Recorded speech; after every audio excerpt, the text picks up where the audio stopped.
Welcome, everybody. As you can see, my streaming lights are not on. So let me just run over there and turn them on real fast. I'm going to let this play so you guys aren't bored. Hang on. I love the guys, one of my dearest friends. I mean, I'm walking into a room with people that all of you follow. And some of you secretly, but you still watch their stuff. And I'm getting eviscerated online. Oh, you just a bunch of, new apostolic reformation. Well, whatever. I'm so sick of labels. I left labels a long time ago. Denomination ain't got no hold on me, and that's why they can't stand me. Denomination can't stand Global Vision Bible Church because we're not in their network. We're not in their home Bible study. We ain't got their curriculum. I ain't got a right to Nashville to tell you what I'm going to preach. I ain't got a right to Lynchburg to tell you what I'm going to preach. I ain't got a right to Sacramento, California to tell you what I'm going to preach. I ain't got to call Bethel. I ain't got to call Charisma. I ain't got to call Baker's House. All I got to do is... Okay, sorry about that. Might have to lower my camera a little bit. It's weird. I noticed I slumped down a little bit after a few minutes, so... pull my camera out a little, and then I'll zoom back in. Wait a minute. That's weird. Why can't you guys see my screen? My game, I mean. What?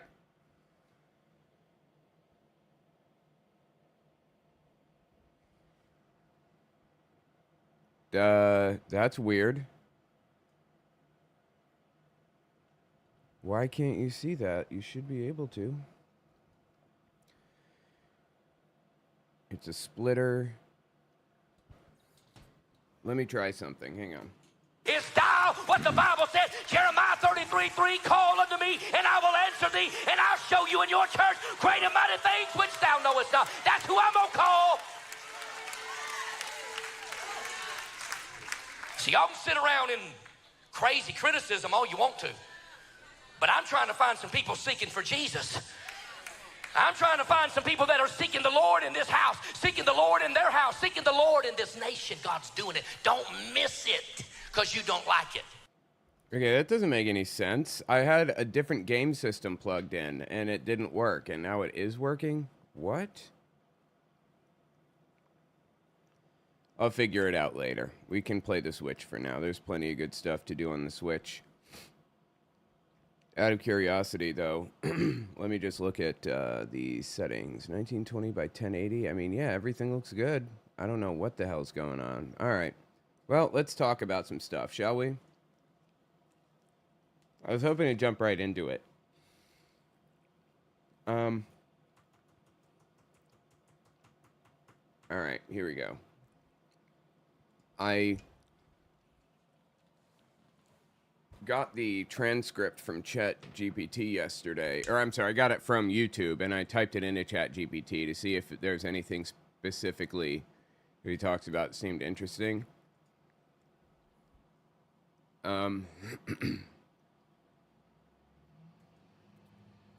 Apparently at 31 minutes, he enters full Christian nationalism again.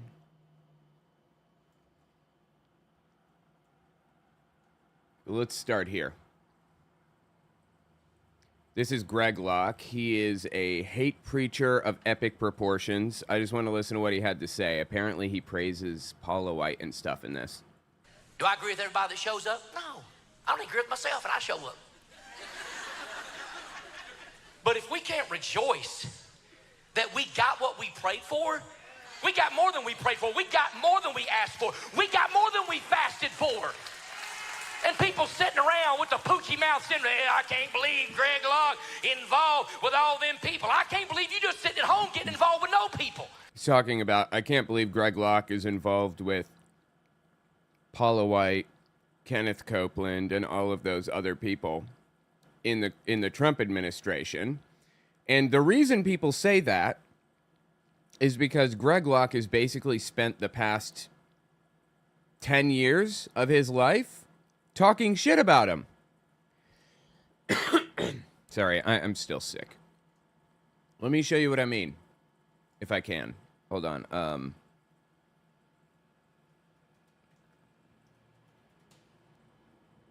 See if I can pull this up. Here. Yeah, here you go. This right here. I mean, Kenneth Copeland is on, like, Trump's advisory board or whatever. He's, like, really high up there. Full-blown demon-possessed Satan worshipers like Kenneth Copeland, the most powerful pastor in America. He's a demon, and he's going to hell, and you tell him I said so. I'm about to kick his pulpit over and preach wide slam open tonight. That low-down, sorry sex trafficking rapist. Oh, boy. I wish to God he would take me to court. I wish to God that demon would take me to court. I'll show the pictures I've got. Okay, Greg. If you have pictures of those things, you are equally as liable for, like, withholding evidence, for hiding crimes that were committed. You are equally as guilty. You ever send another dime to that low-down, sorry pedophile? I pray God curses your finances. I'm sick of these demon-worshiping pastors like Joel Osteen. Look, I'm just going to say it tonight. I don't care what the news media says. Joel Osteen ain't going to sue Greg Locke. I wished you would. It's the same reason why Hillary Clinton doesn't sue over, you know, people calling her whatever. Because it draws attention to the claim, and it makes things worse when you do that type of thing. Dude's worth so many millions of dollars, it's ridiculous. Why don't they sue the hillbilly preacher? I'll tell you why. Because he knows I'm right. I'm going to call them all out when I have to. You say, oh my goodness, you mean to tell me that Joel Osteen, he's that way with women? No, I'm here to tell you Joel Osteen's that way with boys. Holy fucking shit, dude. At this point, I honestly can't believe that he wasn't sued. Like, that shit's wild to say that shit to somebody or about somebody when you, honestly, he has no fucking clue. He has no idea. He's taking a shot in the dark, and honestly, Joel Osteen is a fool. Kenneth Copeland is a fool and a monster. These people are awful, but I have no reason to believe that they take advantage of people like that. It's certainly not children. There was one accusation about Kenneth Copeland many years ago. I covered at the time. But I don't have any reason to believe that it's real, because it's the only accusation that has ever come out from him, and it was like a really, really it seemed very unlikely. It seemed like it was really, really far-fetched, basically. Again, I covered it at the time, but I have my suspicions about it. Anyway, to say that shit with no evidence, Locke has no evidence, none, is wild. And, you know, the problem is that if you do go through this lawsuit, as say, Kenneth Copeland, and you lose the lawsuit, I mean, defamation is hard to prove, right? If you lose a lawsuit just because you couldn't prove actual malice, if you couldn't prove that he actually wanted to ruin your reputation, even though he knew for a fact that you were not, like, taking advantage of kids or whatever, people are going to take that as an affirmation that he was telling the truth all along. So it's just not worth it to go through that whole process, is the bottom line here. Anyway, the point that I'm getting to is that Greg Locke is now working with these people. Has decided to go to the White House and talk to them and hang out with them and be nice to them and say, oh, we're all believers here, you know, we all love each other and we love God and all that. That's not the tune he was singing, like, last year. So it doesn't surprise me that he's getting reamed for this by his audience. What surprises me is that he survived. Like, his reputation survived it. We're watching revival in the White House. And people can't get behind it because, well, you know, I heard something about Sean Foyt. Who cares? I love the guy. He's one of my dearest friends. I covered Sean Foyt on the previous part. He's a monster. I mean, Domestic terrorist. I'm walking into a room with people that all of you follow. And some of you secretly, but you still watch their stuff. And I'm getting eviscerated online. Oh, you just a bunch of, you know, new apostolic reformation. Well, whatever. I'm so sick of labels. NAR, yeah. If you don't know the NAR, it's a cult that has risen out of the ashes that nobody knew about. They didn't see any of this coming. The NAR appeared out of nowhere. They're basically, if you go on Spotify and you search for Christian music, they are the top 30 results or so. They have a whole Christian band type of deal. They're making new hymns and everything. They're gigantic now. They're huge. Like hundreds of millions of views on Spotify. And it's a full denomination. It's a new denomination that basically focuses on Donald Trump and his role in prophecy for the most part. I've covered a lot of them. If you're unfamiliar and you're wondering like what types of people, it's like Dutch Sheets. Specifically, James Lindell is the guy that leads it. Not to be confused with Mike My Pillow Lindell.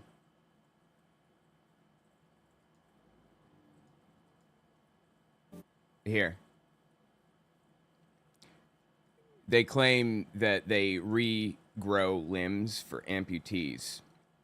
And there's one very specific case where they claimed this person was an amputee and they regrew his limb. That was the claim. And it got, you know, it went all over the place. And when journalists contact him and ask him for evidence, he said this. As you know, there's been quite a furor on social media relative to the girl with the toes. And because her miracle is real, it's genuine. People are saying, well, if it's genuine, why aren't you doing anything with it to publicize it? We do know for a fact that this woman lost some toes. There was there's a news article forever ago of her ex-boyfriend, like, taking a shotgun and shooting at her. And I think she, like, knocked the gun barrel down at the last moment. And it hit her feet. And the dude went to jail. And the cops came and everything. And she lost 3 toes on one of her feet. It's documented, recorded, pictures, everything. And now she's a member of this church. And she says, my toes grew back. Well, let's see the fucking toes then, right? Let's see the toes. And he says his answer to that is, well, I just don't feel like showing the toes right now is all. There's a couple of reasons that I want to say to you. First of all, I'm less interested in proving to people what I know God did than I am in protecting sheep who are vulnerable. You mean sheeple? The news leader asked if we would comment. They had followed things on social media. And I'm just going to say it as kindly as I know how to. They have had a repeated history of not only a general bias against evangelical Christianity, but a targeted bias against James River. Okay. I just felt like, you know what? I'm not going to talk to somebody, to an agency that has a history of not being unbiased. Brother, you don't have to talk to them. All you have to do is send in a picture of the fucking toes. That's it. That's all anyone is asking for.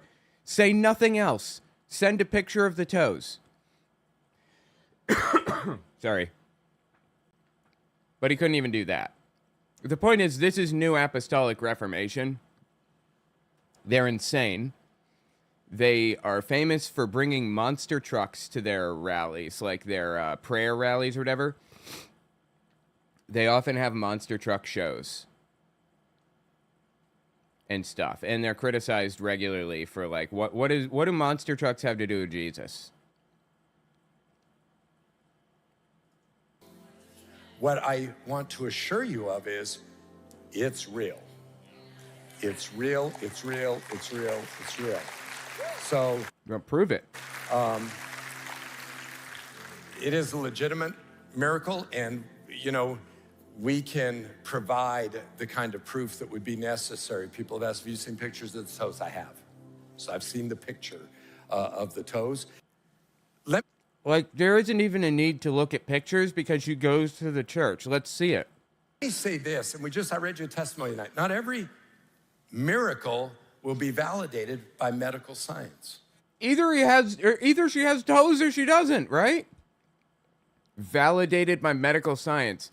Literally, show us the fucking toes.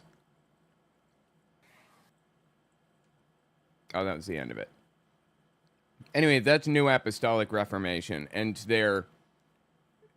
basically they are now like the mainstream group that believes Trump is the Messiah, effectively.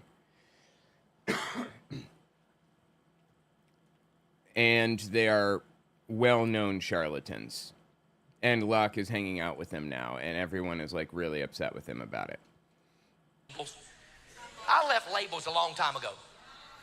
Denomination ain't got no hold on me, and that's why they can't stand me. Denomination can't stand Global Vision Bible Church because we're not in their network. We're not in their home Bible study. We ain't got their curriculum. I ain't got a right to Nashville to tell you what I'm going to preach. I ain't got a right to Lynchburg to tell you what I'm going to preach. I ain't got a right to Sacramento, California to tell you what I'm going to preach. I ain't got to call Bethel. I ain't got to call Charisma. Bethel School of the Supernatural is a New Apostolic Reformation church, an NAR church. I ain't got to call Baker's house. Oh, yeah, and Bethel School of the Supernatural is also where Kat Kerr works and writes the curriculum. Preach. I ain't got to call Bethel. I ain't got to call Charisma. I ain't got to call Baker's house. All I got to do is dial what the Bible says. Jeremiah 33:3, call unto me, and I will answer thee, and I'll show you in your church great and mighty things which thou knowest not. That's who I'm going to call. See, y'all can sit around in crazy criticism all you want to, but I'm trying to find some people seeking for Jesus. I'm trying to find some people that are seeking the Lord in this house, seeking the Lord in their house, seeking the Lord in this nation. God's doing it. Don't miss it. He completely sold out. What happened to that dude that was calling Kenneth Copeland a literal demon earlier? Where is that guy? He's gone. Like, I don't even care. I couldn't possibly care less. It means nothing to me that Greg Locke has sold out. Sell out to your heart's content, Greg. But don't, as my dad would say, don't piss on me and tell me it's raining. It's not. You sold out. Like, just be honest about it. Where the fuck did my bike go? Whatever. Because you don't like it. Don't miss it just because it's not your forte. Dude, I can't even believe that his churchgoers or whatever are okay with this. I can't believe that he even has churchgoers still after selling out that way. That's wild. It's funny because people say, well, this is how I would do it. Then do it.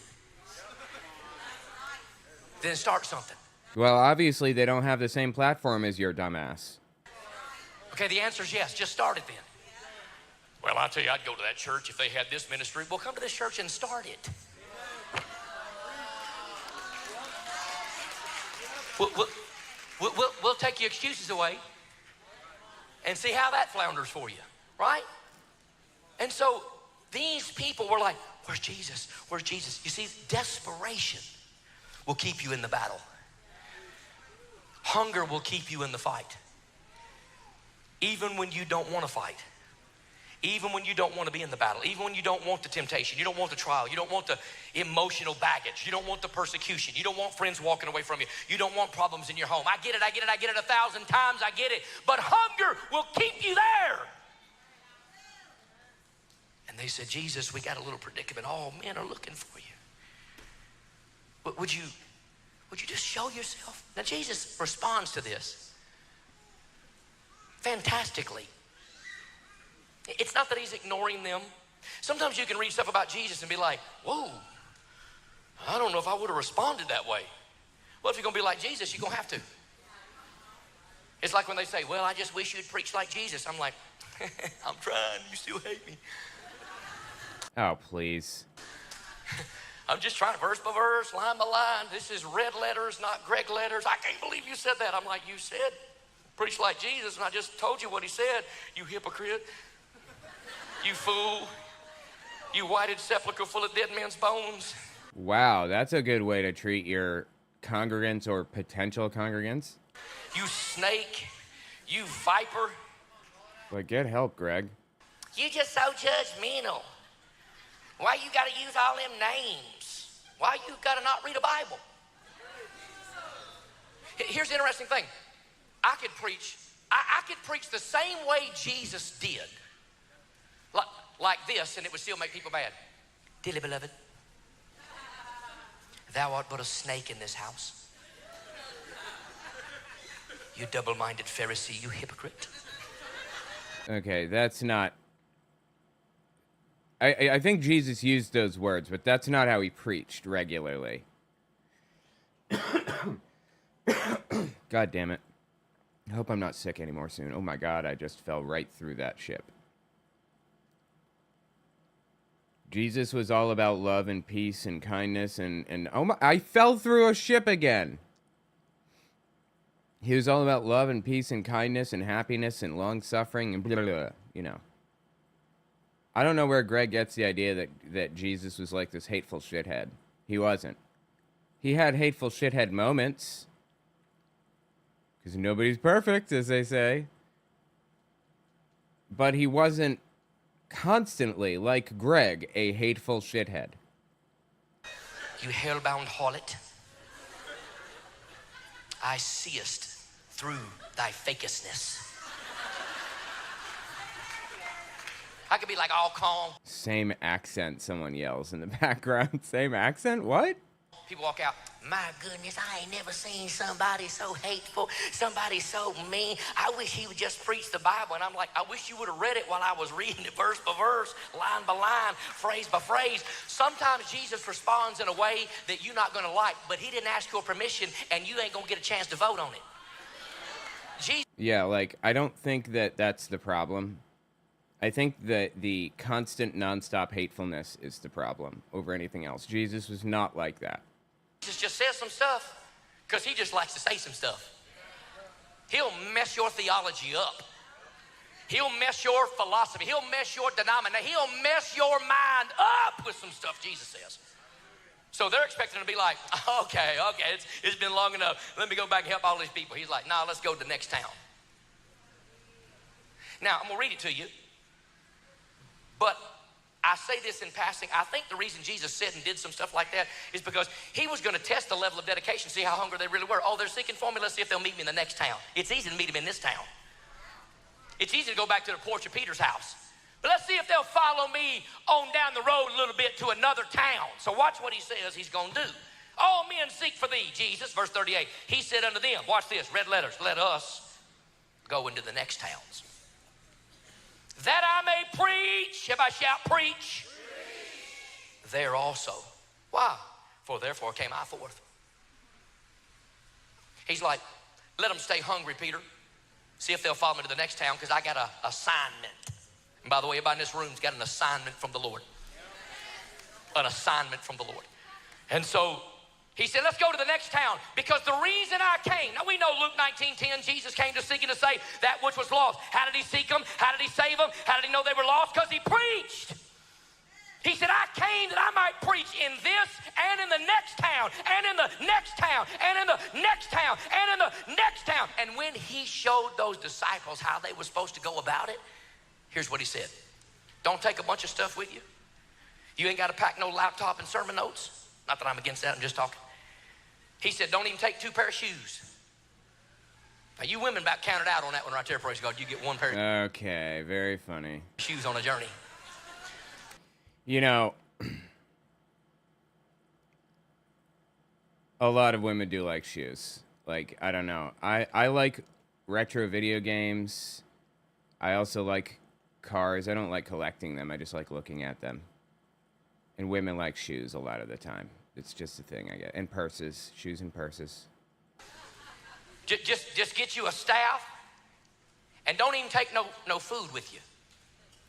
Because I'm going to send you to people going to take care of you while you preach. And here's what you do. If they'll receive you in the homes and in the villages where you go, speak a blessing over them. But if you go and you preach repentance and the supernatural wonders of the gospel, and they turn their nose up at you, flip you off, raise a fist, kick at you, cast things back in your teeth, curse Cast things back in your teeth. Okay, you haven't heard that one. you, hold up protest signs. He said, let me tell you what you do. You leave. By the way, in this game, I don't know if you guys are paying attention. There's a wind tunnel here, right? It's wind that blows you up. It's because the boss is in there and the boss spawns wind. You can see the boss moving around in there. I just thought that was interesting. He said, you turn around, shake the dust off your feet, and let Yeah, come on, you hear her in the background. Sounds like Marjorie Taylor Greene. That's his wife. God deal with that crowd. So listen to me. He said, and in the day of judgment. You read Mark chapter 6.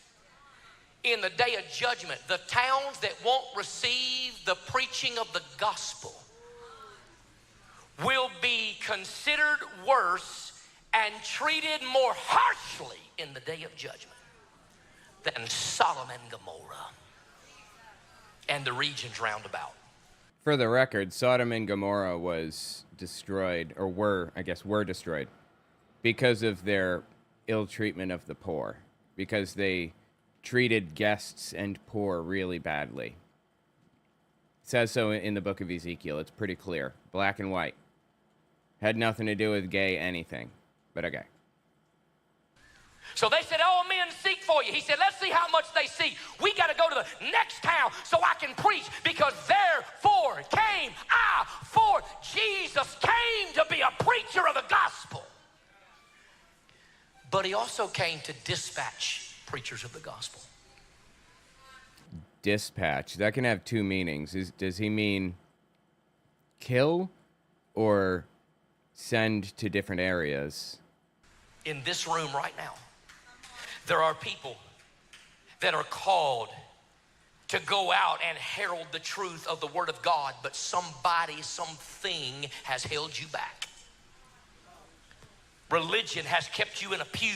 Religion has kept you in a chair. Religion has kept you in the back. Religion has kept you away from the pulpit. It's kept you away from the altar. It's kept you away from writing that book, from doing... Yeah, he's always talking shit about quote-unquote religion. Hang on, let me just... I'm slumping down a little now. Time to zoom in on this thing. He's always talking shit about religion. Pretends that he is not a religion, but he is just a Jesus follower uniquely. It's so stupid, dude. At least Jehovah's Witnesses say false religion. They recognize that they're a religion. It's so annoying. That podcast from preaching. Listen, it's kept you away from some stuff because somebody said, oh, you're a woman, or oh, you're divorced, or oh, you've got a past, or oh, you don't speak real well, or oh, you've got a lisp, or you stutter. Hello, Moses. Hello, Moses. Okay, I don't know what that's about. Greg Locke's son, Hudson Taylor, he took the preacher's name from a different preacher from like a long time ago, apparently. He has a lisp, and it's a pretty bad lisp, but he's preaching anyway, so kudos to him, I suppose. What you got in your your hand. I got a stick. That's all you need is a stick. Because when you got the thrice holy sovereign God of heaven, a stick's all you need. You ain't got to have 5 million followers on Facebook. You ain't got to have... But you do, actually. You need people that will listen to the message. A whole media company. You don't have to have a best-selling book and a best-selling movie. All you got to have is a stick in your hand and say, God called me to this town to preach. God called... Oh, my God. He just described himself or what he believes about himself. Oh, my God. One more time. So what do you have, Greg? All you got to have is a stick in your hand and say, God called me to this town to preach. God called me... No, jump back. A stick's all you need. You ain't got to have 5 million followers on Facebook. That's describing him.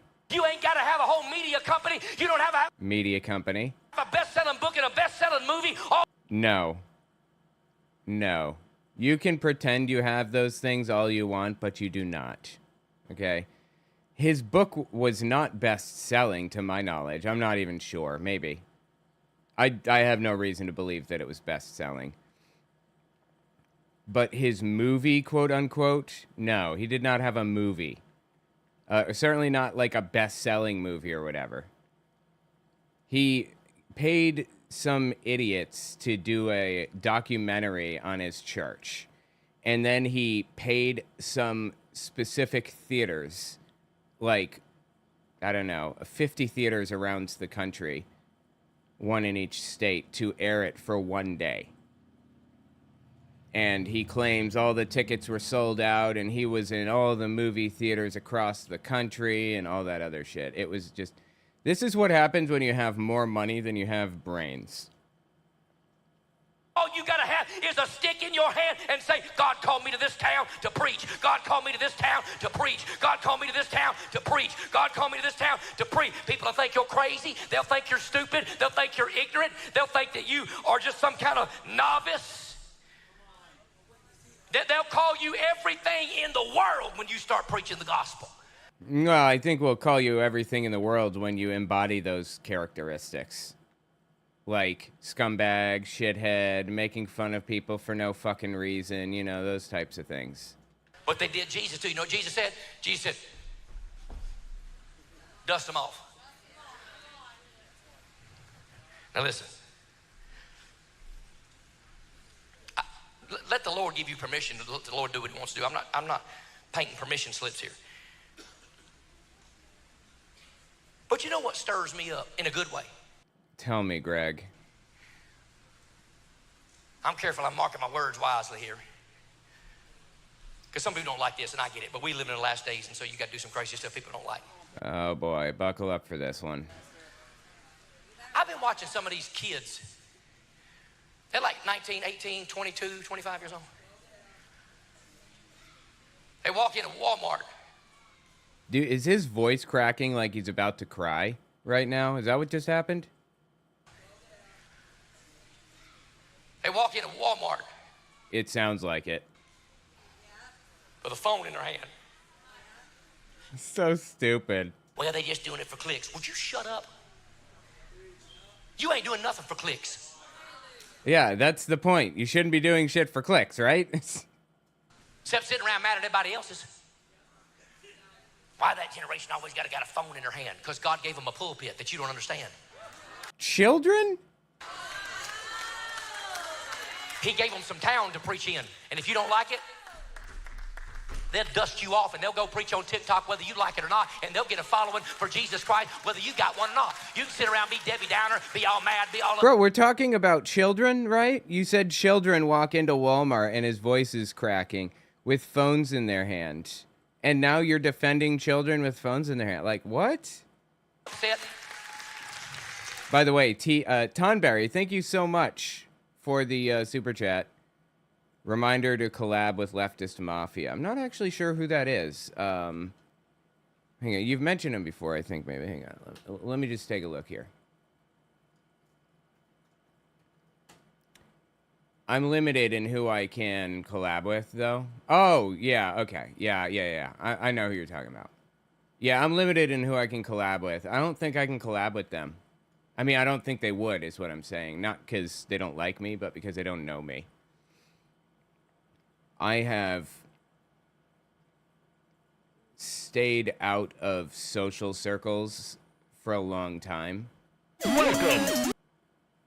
In YouTube intentionally, because it's just like, you know, it turns ugly. But you know, yeah, maybe I will. Maybe I'll give it a shot. Maybe I'll try contacting them. I think I'm probably big enough that they may answer. It just kind of depends on if they check their what do you call them? Their emails or whatever. Let's see. Can I get their email from here? Yes, I can. Okay, you gonna show me the email or not, computer? No? Just trying to get the damn email. Shit pisses me off so much, it's crazy sometimes. There we go. Okay, got it. All right, I'll tell you what, I'll send him an email now while I'm thinking about it. Let's see, switch to my business email. And then compose, paste. A mutual super chatter says I should collab with the leftist mafia. Hold on.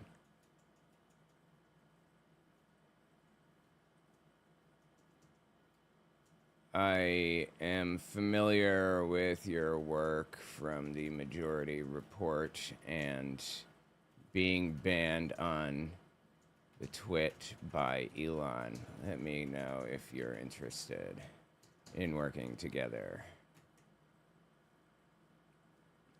Paste my YouTube channels, owenmorgan.com/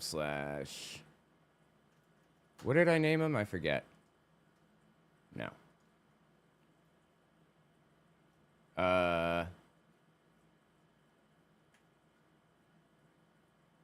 Damn, I totally forgot what I named my links on YouTube. All right, let's see. My big channel usually catches the most attention because it's so big, but I put a lot of my focus on Fireside. And actually, I wonder if maybe I think I think I put more work into Unfiltered actually than any of them. But I love doing Unfiltered. I love just sitting here hanging out and talking, you know. I pray for this man. Chilling out, maxing, relaxing, all cool and all with people, that type of deal. That's pretty fun. Low pressure, just talk about whatever. I have no, you know, expectations or guidelines. I don't have to prep for anything. I just get on here and I hang out and talk. That's pretty convenient. All right, I emailed them. See if they get back to me. All right, let's continue. These kids walk up into a Walmart, 19, 20 years old. Boldness of a lion. Baptized in pickle juice and nail grease. Baptized in what? Why did he pick those two things specifically? That's horrifying. Pickle juice and what is nail grease? You mean WD-40? Why would anybody get baptized in that? Don't threaten me with a good time. Right. Think you get your friend down there, they got it. They'll jump up there. I mean, I watched one of them grab that little horn thing. I thought, that's bold right there, Junior. Woo, that's the... Attention, shoppers. I want you to know that in aisle 5, revival of the Holy Ghost is breaking out. Clean Interesting. up on aisle 4 here. This lady done fell out of the... Oh, we got demons over here by the pickle... Catch up. All right. Dude, is his microphone messing up? That's kind of funny. I just did a breakdown of, like, the rest of the transcript out of curiosity. And here's what I got. 38 to 41 minutes. We're at 45 now almost. 38 to 41. Next town preaching / call to action. Manipulation via testing faith. 41 to 43, gatekeeping, stuttering equals Moses. 43 to 45 is TikTok / Walmart evangelists. 45 to 48, global tour brag. He's talking about how incredible he is, and it's marked down here as self-mythology. He's bragging. Oh, that's fascinating. ChatGPT is so useful for breaking down, like, the timelines. 48 to 51, Christian Zionism, Israeli government, Messiah talk. It's a triumphant tone. 51 to 54, wealth is fine if you preach, motivational, light prosperity theology. Oh, that's fascinating. Thanks, volunteers, low energy, skip unless dissecting power dynamics, from 54 to 56. And then we've got, oh my God, this is so interesting. 56 to 59, George Whitefield / candle anecdote, emotional, historical emotional appeal. And then finally, 59 to the end, altar call, preach until the light goes out. Fiery, messianic, martyr complex, cult-like, crescendo. We have to watch from 59:30 to the end, right? Unless it gets boring. We'll see if it gets boring. But okay, let's keep listening. So right now we're at 44:30. He's about to jump into his self-mythology, his global tour brag. I mean, these kids jumping up on a table in a Walmart. Ladies and gentlemen, can I have your attention? Jesus Christ is King of Kings and Lord of Lords. You need to repent. He's coming again. He's coming again. And I watch that and I'm like, preach, brother. Listen, I've reached out to some of them young cats and I'm like, look, you guys inspire me. I'm old. You guys inspire me. Just get out and preach. You say, well, Walmart will have me arrested. Well, okay, this is persecution complex shit. And if you act like a fucking moron, then yeah, they will. But if you act like a normal human being and you just stand out there like Girl Scouts selling cookies and ask if anyone wants to hear the story of Jesus or whatever the fuck, nobody cares. Walmart will not have you arrested because nobody cares. The problem is you being a shithead, not preaching the gospel. Go to Waffle House. Listen, if you can't get in deliverance ministry at Waffle House, you ain't got no anointing of God on you whatsoever. Huh? He's saying Waffle House puts up with everything. That's funny. You ain't got enough Holy Ghost fire to blow the fuzz off a peanut if you can't walk in a Waffle House and see deliverance minister break out. To blow the fuzz off a peanut, dude. Okay. I used to make fun of him for these stupid little things, but I'm they're growing on me. They're starting to grow on me. I used to say if they grow on me, I'll scrape them off, but no. I'm falling for it. It's everywhere. We just got to be willing to be bold. Go to the next town. Go to the next town. That's why we starting hubs. Why? We go into the next living room and the next house and the next church and the next living room and the next house and the next church. This is why he came, to preach. And we act like he came so we could just kind of sit around. Well, Jesus came, he shed his blood, he was buried, and he rose again so I can just enjoy 55-minute church services. Well, he did it so that we can enjoy life, so we can be humans and have fun and appreciate family and all that other shit. I mean, yeah. Right? I mean, didn't God, like, create us to be happy? God, that dude just winged the bird. God, I can't... What the fuck's his name? Suddenly not remember. Tulin. He just winged Tulin, and he threw him off into the corner. That's funny.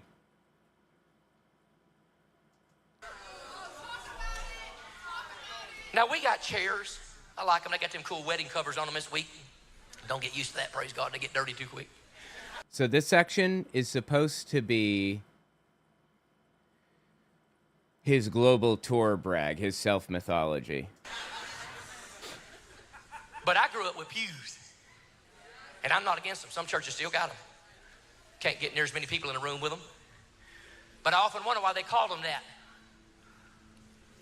Till I realize how many butts just sit in them all the time. No wonder they call it a pew. That sucker stinks. You better get up, go out and do something for Jesus. Okay. Huh? Pew. Why y'all sitting in the pews? Because y'all stink. That's why. Get up. That's why it's called a pew. That's not, I'm sorry, man. This isn't really funny to me. I'm trying, but truthfully kind of fucking stupid. Because people just keep sitting in it decade after. And dear God, if you get somebody's spot, if a visitor shows up, oh, you got my spot. Oh, I'm sorry. I didn't realize Jesus died so you could have a chair in church. Let me tell you men something. Jesus died so you could stand in church and give somebody else your chair so they can hear the gospel and hear the preaching and come to repentance and faith in Jesus Christ. He said, I'm going from town to town to town. I'm going to preach, I'm going to preach, I'm going to preach, I'm going to preach. Okay, and here's his transition into the global tour thing, right? And the older I get, the more I'm going to preach. More I'm going to preach. People get on me all the time. Now, my wife's good about helping me rest and understanding my calling. The church has been good about it. When I got to travel, there's a lot going on. Israel and the nations. But listen, I've had to get to a place where I said, Lord, you've given me permission to have doors open. I'm not going to shut them because people don't understand my assignment. I'm not sure what he's talking about. Is he talking about going to the White House and preaching there and all of the shitheads that he has to deal with, like Paula White and Kenneth Copeland and all the people that he like really, really hates or he hated until 5 minutes ago? I think that's who he's referring to here. I don't miss here a whole lot. I love being here. I'd rather preach here than anywhere in the world. Said Jerusalem, that's a close second. But nonetheless, okay. I go there about once a month. But I'm gonna tell you something. People all the time like, my goodness. Bro, why don't you just move to Jerusalem? Why don't you just marry it if you love it so much? How do you keep up with that schedule? I don't know. It's supernatural. Totally supernatural, absolutely. I have no idea. And listen, I'm not bragging. I'm telling you about Jesus, okay? That means he's about to brag. In a couple weeks, you think I've been busy. I told you this year would be a year of the nations. I just didn't know that Israel was going to bust wide open. Had no idea. You see, God's good in a lot of different ways. So I just get back from our stuff, White House. And yesterday, I get a government letter from their White House asking me to come to their prayer breakfast in Jerusalem with the Christians and the Jews so we can start to understand each other and start bridging a gap. Because 90% of what we believe the same thing. It's just this 10% about the Messiah that we got to figure. No, see, this is the problem. This is a manipulation tactic by Israel to get people to rope in Christian nationalists in the United States to foster this extreme, insane perception of like how Israel is holy and we need to do literally anything to like protect Israel and all this other shit. When these people conflate Israel and Jews. There is a difference. And if you don't believe that there's a difference between Israel and Jew, or Israeli and Jewish, then you truly believe that it's an apartheid state. Which I wouldn't have thought anybody would want to admit to in Israel, but okay.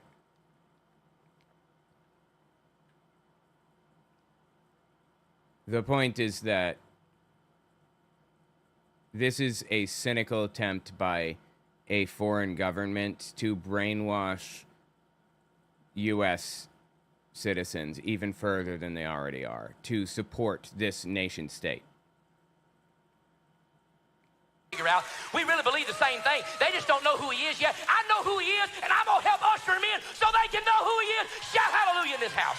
Bro, I think I think all of the Jews in Israel are gonna die when Jesus comes. I think like only 144,000 are supposed to survive in Christian theology.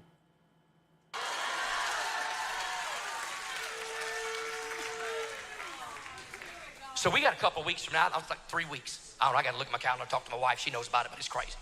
About 3 weeks from now, I'm going to preach like I am right now on a Sunday morning, wide slam open. We'll run out, hop on an airplane, fly to Israel. Now, that's nothing new about that. Got some meetings over there, got some deliverance training, got some prayer gathering, all that kind of stuff. So I'll be there from a Monday to a Wednesday. Dude, you're only in an area for like 2 days? That is miserable. Seriously. Oh my God. That sounds awful. Dude, am I gonna make it? I didn't mean to do that. I didn't mean to fall off the side. Ministering in Israel. Get up on Thursday morning, fly from Israel to Dubai. That's a big place. Be in Dubai for a day.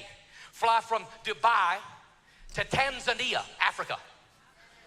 They got a week and a half crusade. I said, I got 2 days.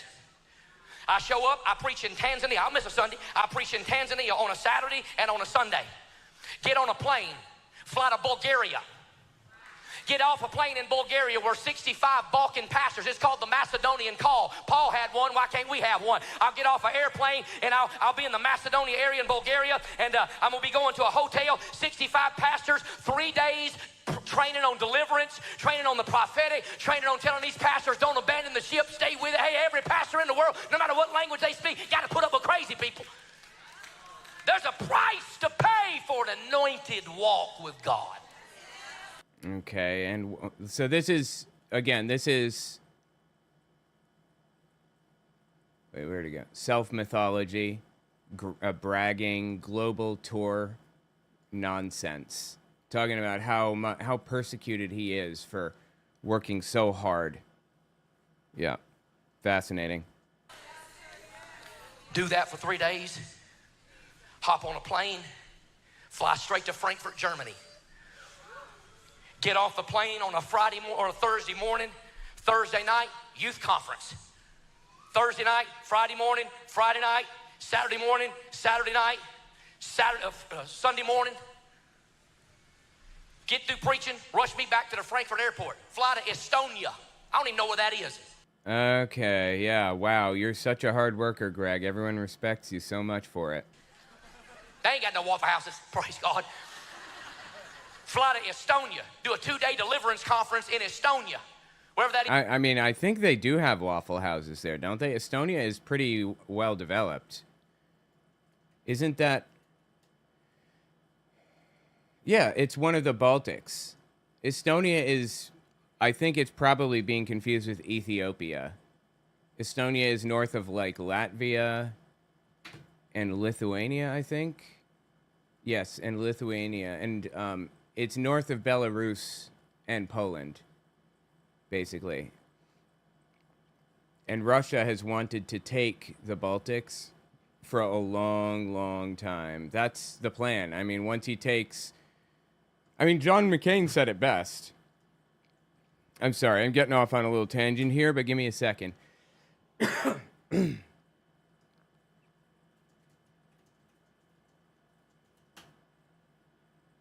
me find it. This is 8 years ago. I need the one that's even older than that. I think he's standing in a field when they ask him a question. Is this it? We want to go now to Kiev, a city that has been besieged with protesters for 4 weeks now. They've been demonstrating in very Europe, and must senators keep pushing for closer ties with the West. Why do you think this is important enough to U.S. interests to go to Kiev this morning?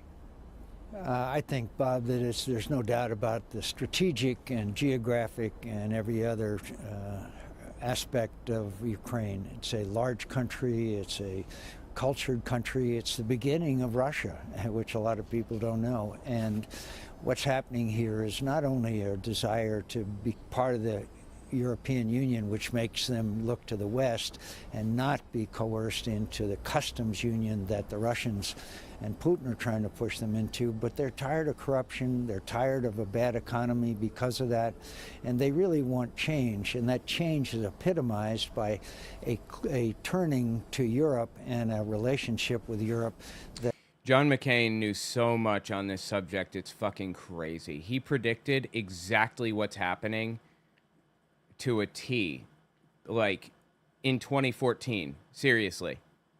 And I'm looking for that part if I can find it. that they think will benefit. Hold on, let me kill this dude, Colgera, real fast. 'Cause I'm getting messed up over here. There we are. One more spot I gotta hit. And then I'm done fighting him. Almost got it. Oh, that was close. Okay. There's another one.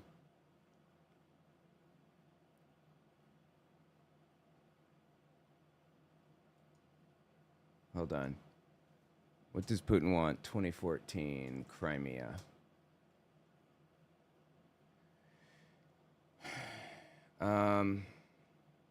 Yeah, this is the one right here. Looking at Russia, because you've also been a very strong advocate of tougher action against Russia, be it from the United States, be it from... Everybody believed McCain was a war hawk because of his position on Russia. He ran against Obama, and Obama was like not worried about Russia at all. He said, we're not living in 1955 anymore. We don't need to worry about it. Because Russia was quiet for like years and years. And then they start this, attacking Crimea. They took Crimea in 2014. That was the beginning of the Ukraine war. And then they lined troops up on the border and tried to take the rest. From the European Union, be it from NATO. Now that there is this ceasefire plan, and the hope is that it will hold. This is after he took Crimea, I believe. This is 2014, September 10th, 2014, 2 years before Trump took office, or was even running. 2.5 years before he took office. That probably is the best face-saving way out of this conflict, isn't it, both for Moscow and Kiev in Ukraine? Vladimir Putin's ambitions were very well known to me and to others. He knew that once Yanukovych left, he had to take Crimea because of Sevastopol. Then he tried the separatists. Saying once the leader of Ukraine left, he needed to take certain areas because they were weak and there was a transition and he wouldn't have a better opportunity, basically. That didn't work. He armed the separatists. That didn't work. So then he sent in thousands of Russian troops. The fact is that they were slaughtering Ukrainians. There were hundreds killed, thousands in the hospitals. It's terrible. Poroshenko had no choice but to agree to a ceasefire. What is going to happen? I predict to you that it will be another step in Vladimir Putin's strategy to separate eastern Ukraine from Ukraine and perhaps a land bridge to Crimea. No, it's a very bad result. And again, we would not send weapons to the Ukrainians when they were begging for them. We wouldn't even give them intelligence because we didn't want to, quote, provoke Vladimir Putin. By showing weakness, we provoked Vladimir Putin. Who do you mean by we? The United States? The United States United working States, with the EU? and of course the Europeans, but I wasn't surprised about the Europeans. I was deeply disappointed in the United States of America when they begged us for defensive weapons and they wouldn't even do that. In fact, it was almost comical. They sent MREs. Why were you not surprised by the Europeans, you say, not taking sufficiently tough action against Because Putin? they're dependent on Russian energy. It's obvious. It was obvious. Yeah, Germany has a pipeline straight from Russia to Germany, and it kind of splits off to the rest of Europe, and the Nord Stream 2, I think, and it heats Germany through the winter. They're very limited in what they can do. And the United States, it was obvious that we weren't going to assist them, and because they don't want to, quote, provoke Vladimir Putin. And there's nothing that provokes Vladimir Putin more than weakness. We have to understand that Vladimir Putin's ambitions are the restoration of the old Russian Empire. But he has never said, has he, that he wants eastern Ukraine to be incorporated into Russian territory. Isn't that interesting? 11 years later, he never said any of this shit. Like, we had no idea for sure exactly how things were going to play out. And John McCain fucking knew. He knew. That is crazy. What he has said is, well, just a few days ago, he said, I could take Kiev in 2 weeks. But what... That's funny, right? He tried that, and he failed miserably like a fucking moron. That's pretty funny, right? What a loser. What he has said is that he wants Nova Russia, which is an old czarist phrase, which means he wants eastern Ukraine. He wants to make sure he keeps Crimea. And he would like to see, if he can get away with it, Moldova and the Baltics as well. There you go. That's what he wants to see restored. He cannot afford to see a free, democratic, prosperous Ukraine, because the Russian people then would like to be like Ukraine. So the point is, John McCain saw all this like decades before, or a decade before. By the way, guys, check out my my merch shop. I've got some really cool stuff on here. I just put a bunch of things on. I left the truth for reality. This is a Caleb and Sophia scene specifically, but I changed it enough that it wouldn't be, that it's basically, it falls within fair use. It's modified to be kind of derivative of Caleb and Sophia. And we've got Holy Ghosted, God Left Me on Red. And then in the flap it says, Still Waiting on a Burning Bush. Don't worry, my demons are housebroken. I've got all this on mugs, shirts, hats, and backpacks. I'm just here to trigger evangelicals. Anyway, check it out. And I have more, too, that I have not actually uploaded yet. Oh, my God, dude. I hate being sick. It's just awful. What's this? Oh. Where were we? We were on Greg Locke. Where the hell's Greg Locke's thing now? Here it is. Anyway, the point is that Russia is trying to take Estonia, Latvia, and Lithuania, the Baltics. And if they can get away with it, they're going to. They're trying to rebuild the entire Soviet Union. Fly to Estonia, do a 2-day deliverance conference in Estonia, wherever that is. Fly back home. Preach on a Sunday. Get back on an airplane. Fly back to Israel. He's literally crying again. 3 meetings with the government of Israel. Hop on an Israeli flight. Fly to Mali, West Africa. Yeah, this is, if I've ever seen it, self-mythology.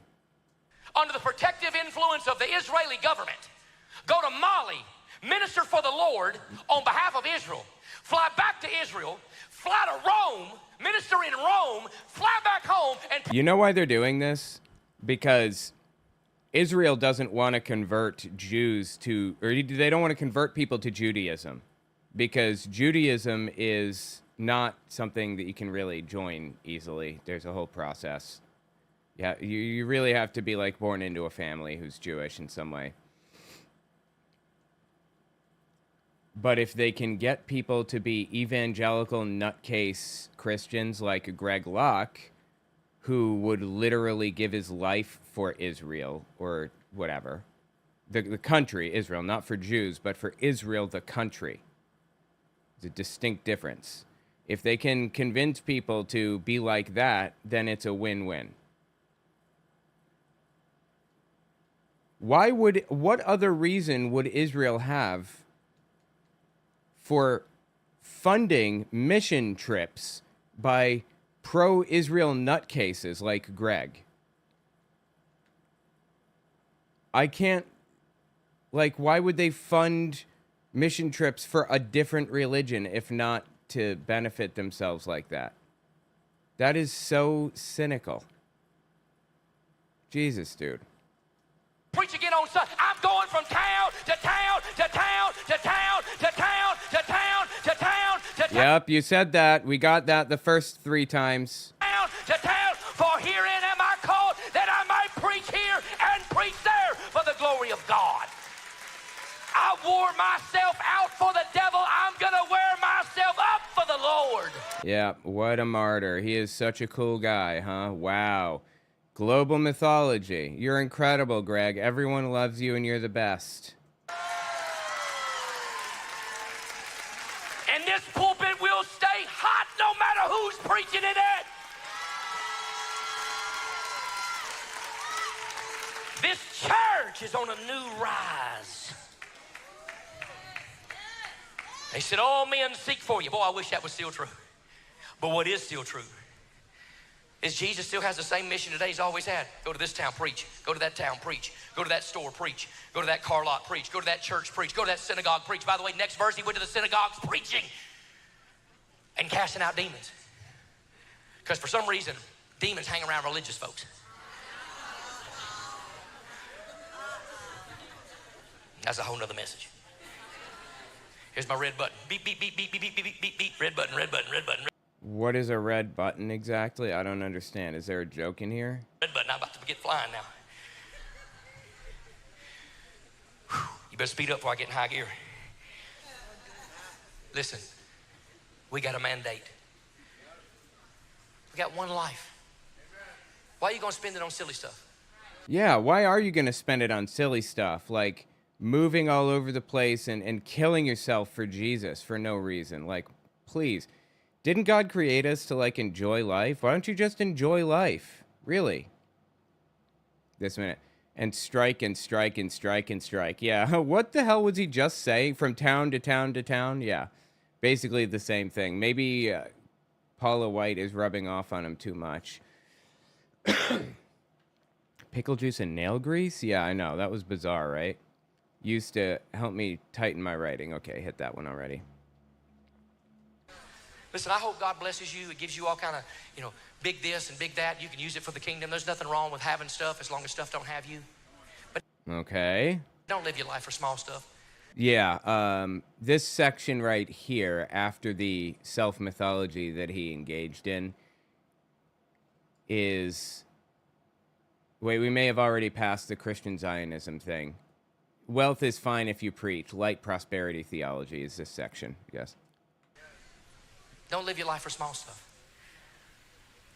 People in this room, people watching online, you live your whole life for something that God can make a bucket of boats at a stoplight in 5 seconds flat. I don't care how much horsepower you drive, how much horsepower you got under the hood with the Holy Ghost. Huh? That's what I care about. That's kind of men and women and young people I want to pastor in this church.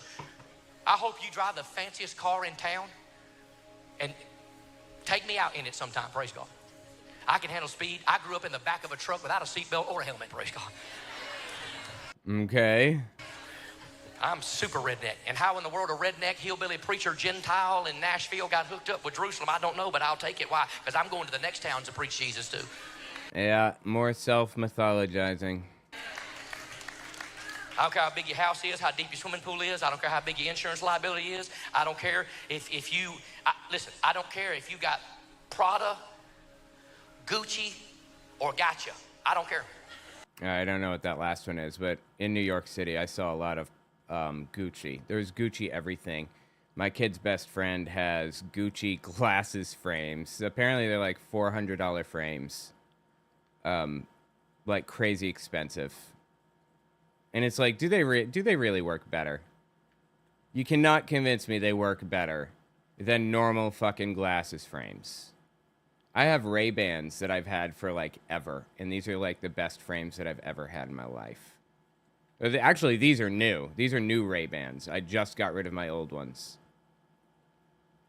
Anyway, the point is, Gucci's kind of useless, honestly. Some of y'all done bought some stuff online y'all done been got because there ain't no Gucci, but nonetheless. Listen, it's nothing wrong with having nice stuff. Okay. I hope the Lord blesses you beyond your wildest imagination, but he'll Yep, there's the light prosperity gospel. only do it if you use it as a tool of stewardship so you can go to the next town and preach, so you can go to the next house and preach, so you can go to the next neighborhood and preach, so you can do the next live stream and preach, so you can get on Facebook and say, you know what, I don't do this a whole lot. That's a good way to start. Hey guys, here's so-and-so. Hey, I'm Susie, I'm Billy, I'm Bob, I'm Freddie, I'm Frank, I'm Shaniqua, whatever. And you Wow, he busted out names like Matt. I can't come up with random names that quickly. say, look, I don't do this a whole lot, but I just feel burning in my soul to share my testimony of what Jesus did for me. And if Jesus can do it for me, you better know Jesus can do it for you. And you just take about 4 or 5 minutes and share that testimony. And look, you ain't got to go viral, but the gospel will go viral. It'll get viral down in somebody's heart, and it'll start blooming and sprouting some seed up in there, and somebody get born again. And about 20 years later, somebody writes you a letter and say, you ain't going to believe this, but one day I was scrolling through Facebook about 20 years ago. My life was falling apart. My marriage Oh, he's crying again.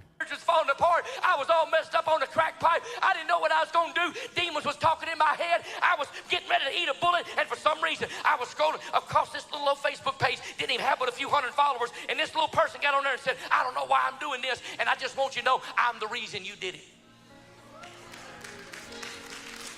We get letters like that all the time, emails like that all the time. Man, Wow, dude, the what's the word I'm looking for here? The self-aggrandizement. He is to thank for all of the people that get on there and like preach or whatever. He has saved millions of lives. That's crazy, dude. I don't think Jesus would appreciate the grandiosity there. I'm telling you, it's crazy. You see, when God uses you to change somebody's life, that's an addiction you can get used to. You'll addict yourself to the ministry. You'll addict yourself from going place to place and town to town and preach the gospel. And there's the music, the little propagandistic tone in the background.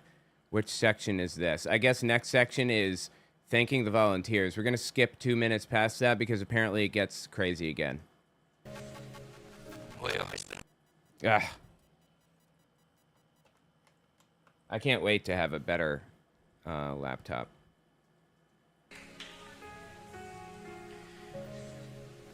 well, it's been a full few days, y'all. God's been good. Yeah, I think he's thanking volunteers now. Let's jump forward like 2 minutes.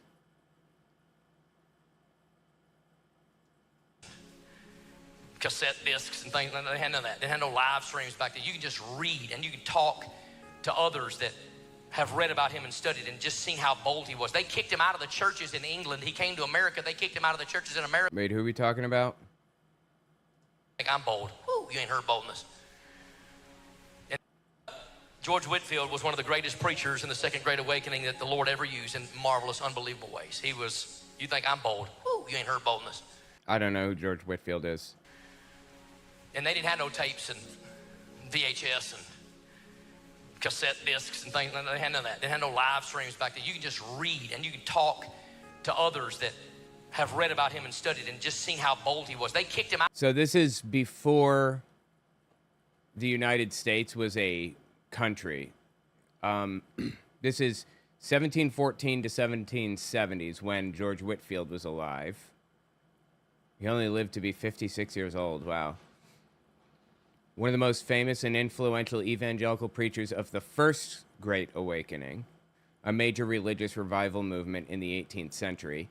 He was an Anglican cleric from England who preached throughout Britain and the American colonies. The Second Great Awakening, I believe, was in the 1840s, and they went to Jesustown like hard, if you will. Like, it was insane. In the 1840s, and they, the slave owners like piggybacked off of the Second Great Awakening to continue to own slaves, claiming that Jesus wanted them to and stuff. And I think people suspect that we're in the Third Great Awakening right now, where basically religion attempts to take over the U.S. government again. So, yeah. out of the churches in England. He came to America. They kicked him out of the churches in America. He started preaching in cemeteries. Don't believe anything he says. He should be distrusted by default, basically, but he was pro-slavery. Although he advocated for slaves' spiritual welfare, he defended slavery and pushed for its legalization in Georgia so that plantations could fund an orphanage that he ran.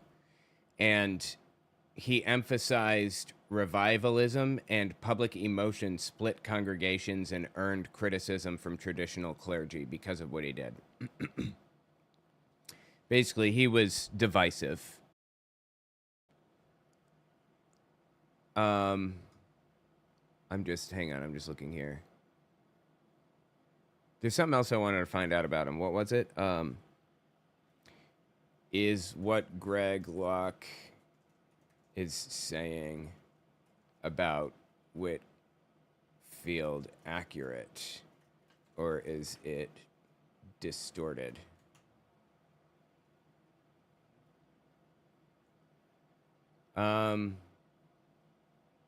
Okay, so from what I'm reading here,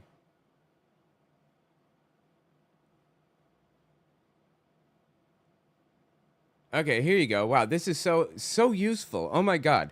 I'm using ChatGPT to find what's real about what he's saying and what isn't.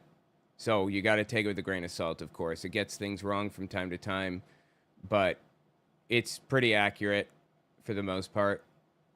It's getting better. What Greg Locke gets right about what he says regarding Whitfield. He was massively influential. He preached without microphones and could be heard from very far away. That's true-ish. Contemporaries claimed Whitfield's voice carried over a mile. Benjamin Franklin confirmed he could clearly hear Whitfield from a great distance. This is likely true, given the lack of noise pollution. He was kicked out of many churches and preached in unconventional spaces. He was friends with other revival-era preachers. So those are the true things that he said. Here's what's exaggerated or distorted. 10,000 people gathered outside a window anecdote. No historical evidence exists for this exact event. Greg Locke is about to cite. We'll listen. Sorry. This story is apocryphal or highly embellished, likely drawn from vague references to large crowds and conflated with his habit of preaching until the candle burned out, quote unquote. Locke uses it as a mythic parable to fuel his own martyr complex. Here's the second thing he exaggerated or distorted. He literally preached until the light went out and then died the next day, quote unquote. Partially true, but romanticized. Whitfield's last sermon was delivered outdoors the night before his death in 1770, even though he was very ill. But the candle on the windowsill story Locke tells sounds fabricated or twisted from multiple sources. 3. Whitfield was a purely heroic figure. Locke ignores Whitfield's active pro-slavery lobbying. Whitfield personally owned enslaved people and fought to legalize slavery in Georgia to fund his orphanage. This is a major omission if you're using him as a moral exemplar. And finally, comparison to TikTok street preachers. Locke equates Whitfield's preaching style with today's viral, untrained influencers.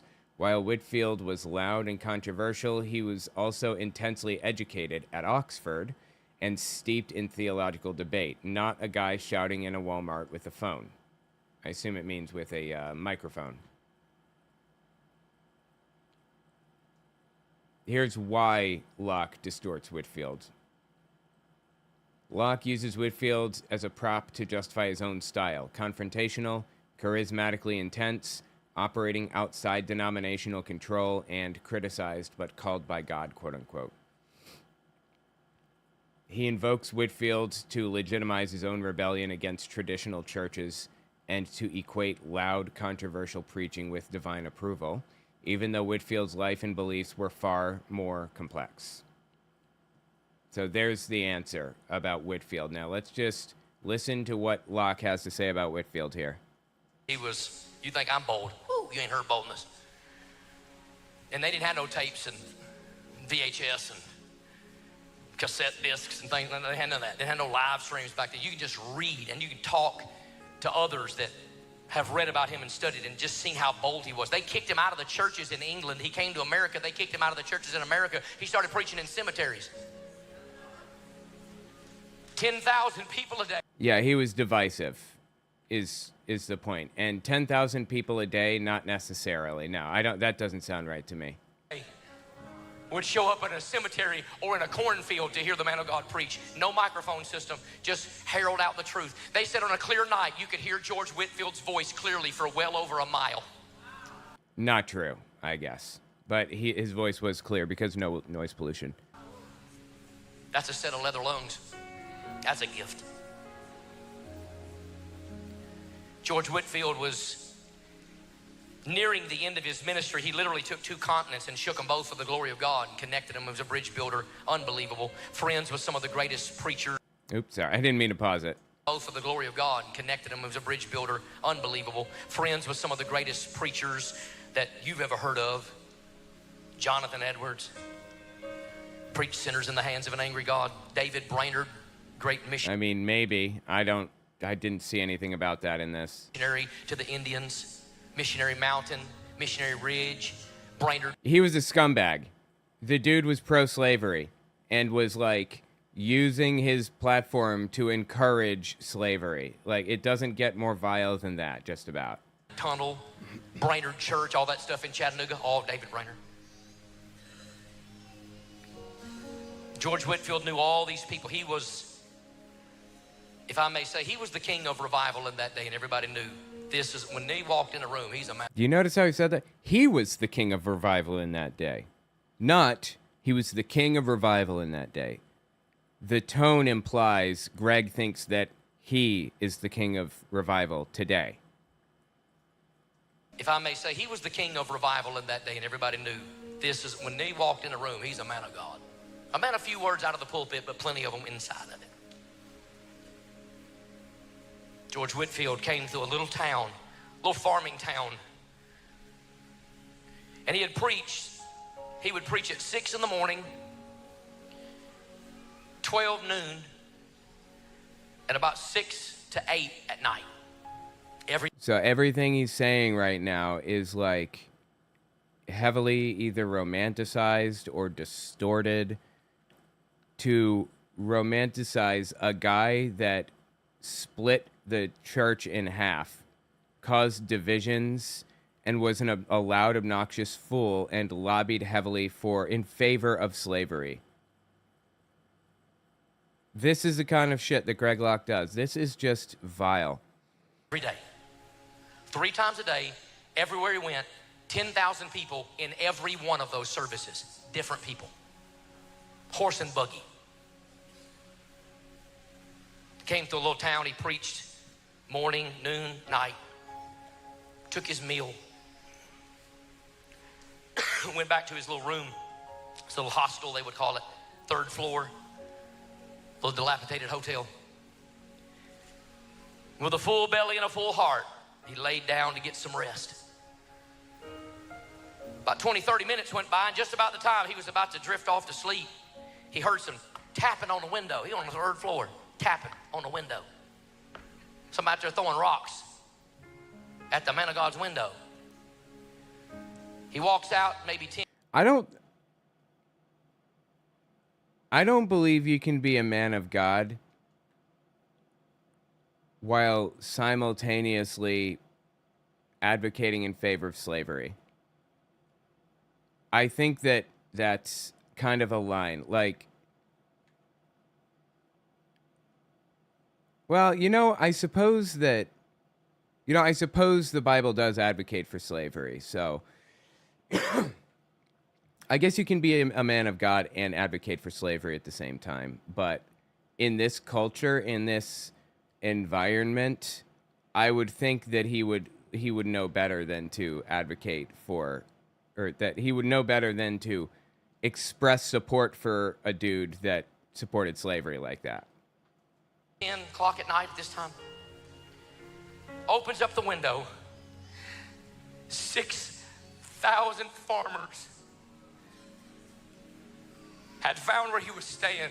Yeah, a lot of these anecdotes are just made up or apocryphal at best. Mr. Whitfield, we were in the fields today. We couldn't hear your message. Would you preach to us? Would you just take a minute and preach? Would you preach? Oh, we're so hungry. Would you preach? Whitfield got a Bible, cranked that window open, and went over by his bedstand, and he took his candle. And he laid his candle beside his Bible. This is not what happened. I guess he lit the candle and he went out there and preached, and then he went to bed, and then he went to sleep, and he died afterward. So he preached on his last day, basically, is the point. But he's trying to make this all symbolic, like the candle represents the last moments of his life, and when the candle burns out, his life burns out, and so on. I mean, it's a very, very beautiful story, but it's fake. It's just made up. On the windowsill. Oh, about that tall, maybe. It's the only light he had. Didn't have lights like this, big screens. Didn't need them when you got the power of the Holy Ghost. Wait, do you not have the power of the Holy Ghost? He opened That's kind of sticking your foot in your mouth a little there, isn't it? Kind of saying the quiet part out loud? lights like this, big screens. Didn't need them when you got the power of the Holy Ghost. He opened his Bible, and with that candle burning beside him, he said, I'll preach until the light burns out. There he goes, he's crying again at his own fictitious story. I wonder if he was told this story by somebody or if he made the story up himself. I am so curious. And he preached, and the longer he preached, the candle began to burn and burn and burn, and he finally kept his promise. And when the light went out, he prayed over me, shut his Bible and shut his window and went to bed. That was a life-altering and life-changing moment in George Whitfield's ministry. As a matter of fact, according to history, the last sermon he ever preached. He did exactly what he told the people he was going to. I'll preach until the light burns out. The next morning when they came to get him for breakfast, he was already in the presence of Jesus. I really appreciate that I don't have to do like all of this research that pulls me off into another path and takes like an hour and a half to figure out if Greg is lying and what things he's lying about. Like I can ask ChatGPT to list out the claims made, and I can research those claims very specifically and quickly and easily. That's really convenient.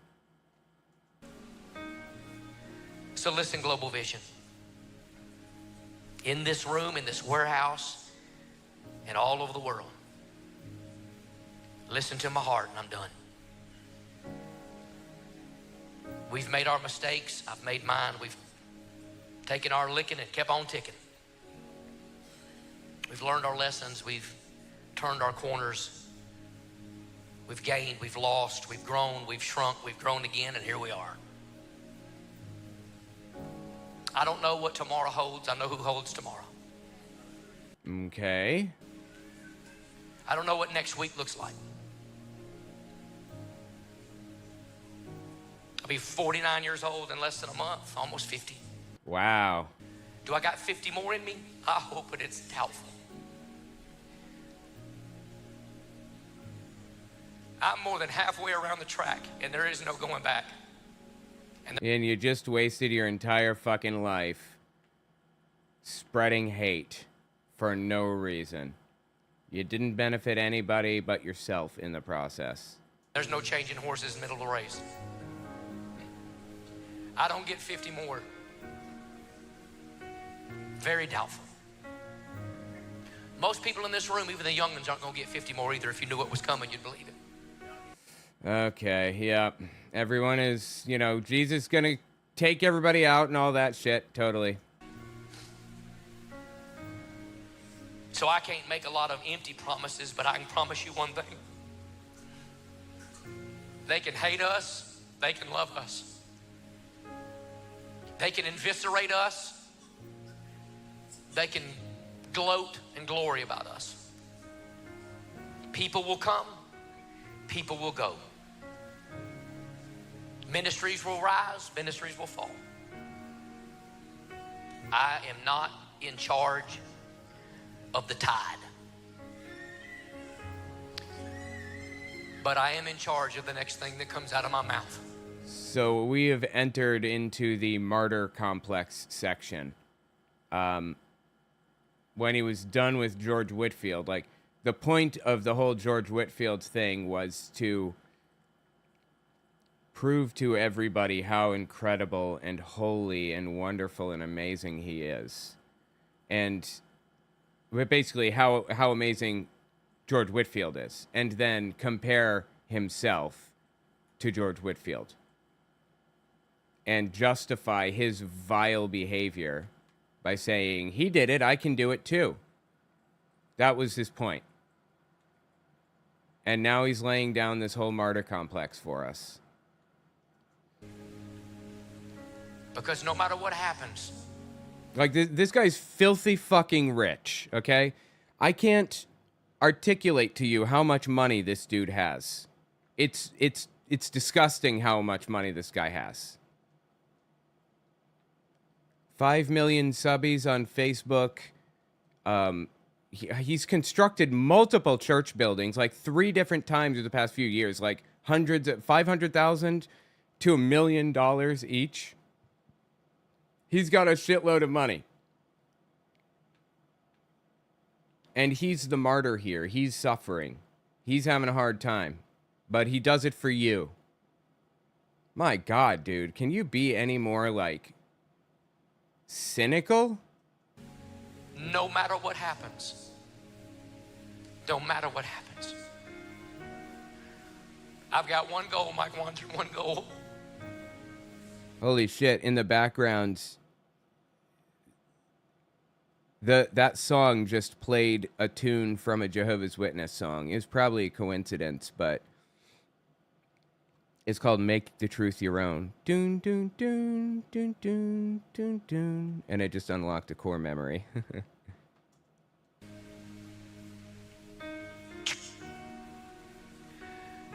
I'm just going to preach till my light burns out. Martyr complex. I'm going to preach here till my light burns out. I'm going to preach in Israel till the light burns out. I'm going to preach in Rome till the light burns out. I'm going to preach in Spain till the light burns out. I'm going to go to the Balkan Highlands till the light burns out. I'm going to go to Crete and Arabia till the light. I'm going to preach. It's nice to have a purpose like that, though, I suppose. You know, like, I have a purpose, too. It doesn't have to be about Jesus. Your purpose can be about trying to better things and improve the world around you. The way I say it is, there is mass suffering in the world, like horrific, disgusting, vile mass suffering. And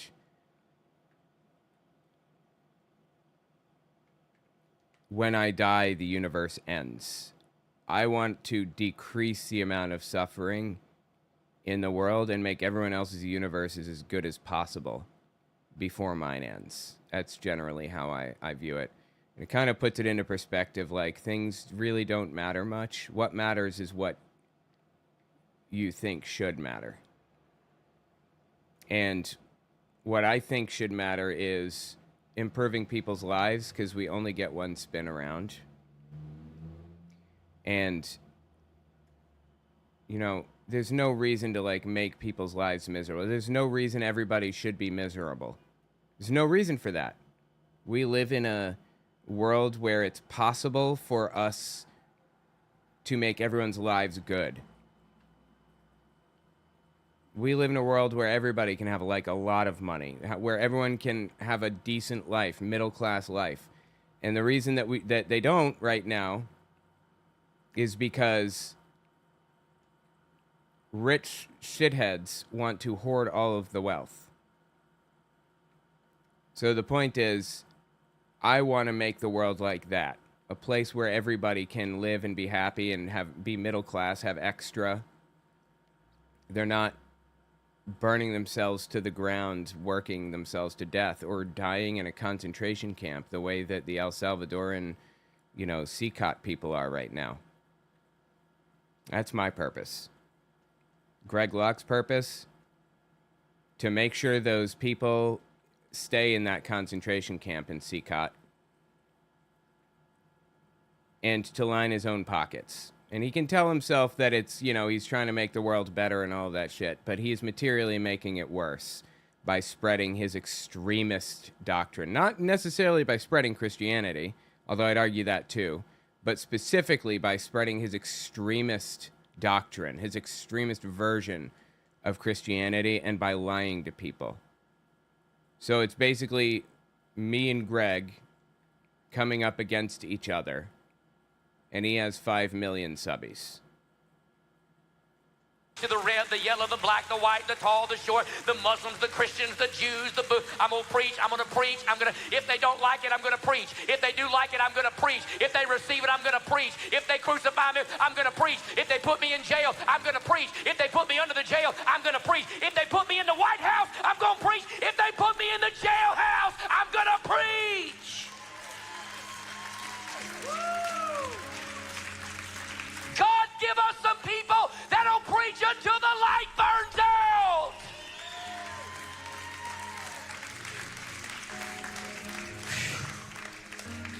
Okay, well, that was inspirational if it were real, or if there was any, if it were realistic in any way, shape, or form, but it's complete nonsense. If you're that people, if you're that man, you're going till it's done. You're going not till it's dim, till it's done. All the way for your family, all the way in your marriage, all the way for your kids. You ladies, all the way for that lost husband that you wish would get born again. You'll travel to the nations. You'll do a video.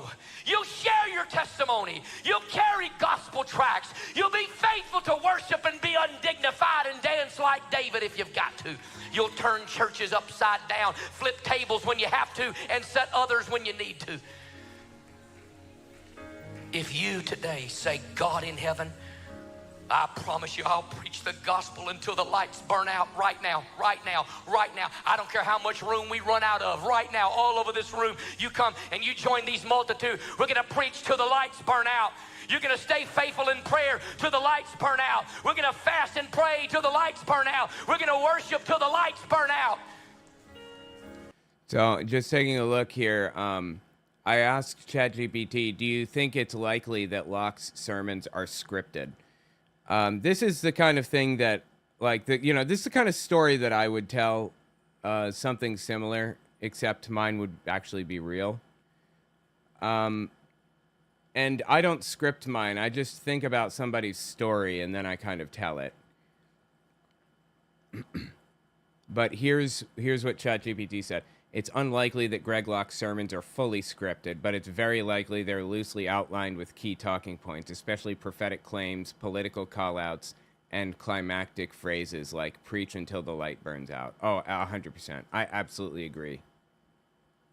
Signs his sermons are not scripted. Frequent tangents and repetitions, sloppy phrasing, and filler language. I don't even know how to spell that. Or praise God, amen, hallelujah. These indicate stream of consciousness delivery, not polished writing. Live crowd interaction. He reacts in real time to laughter, applause, or silence. But likely uses outlines, prompts, or rehearsed phrases.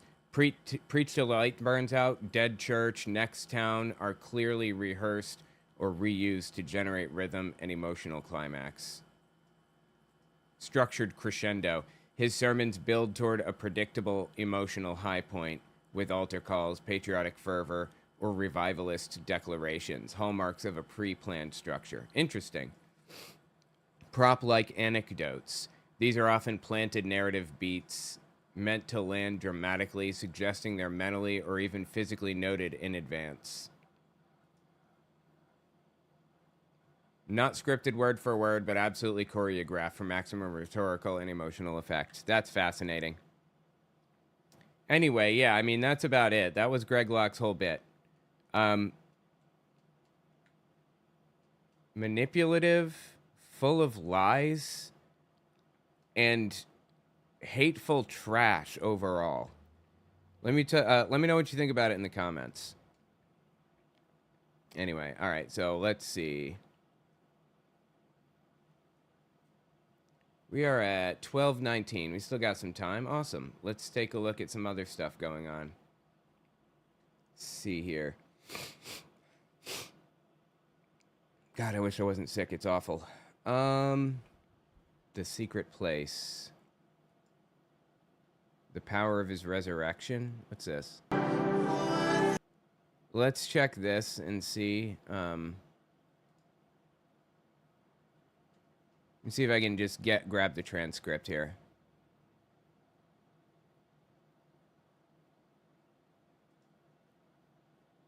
Okay. Here's a new transcript. Break it down for me and tell me what, if it's worth watching on my channel.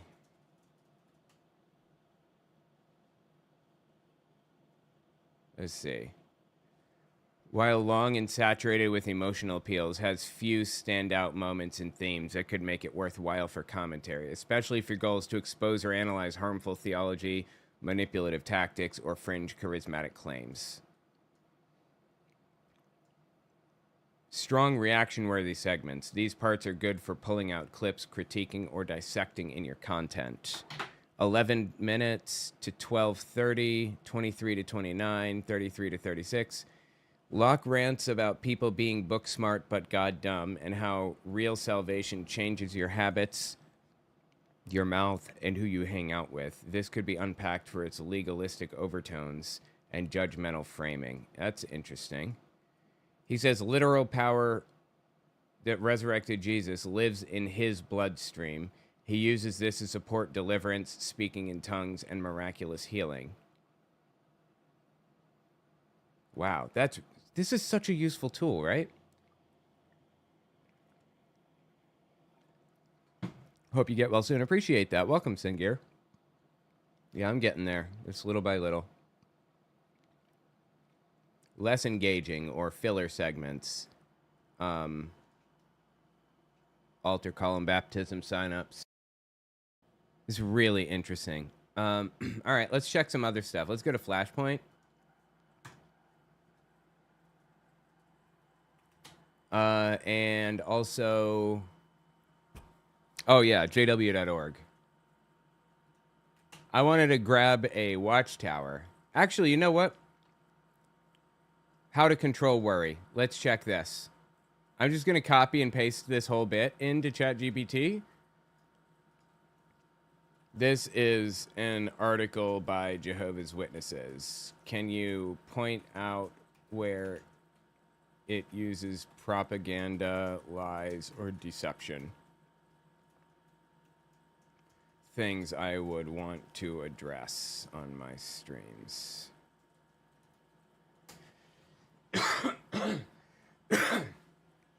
God, I hope I'm not coughing into the mic. Sorry about that.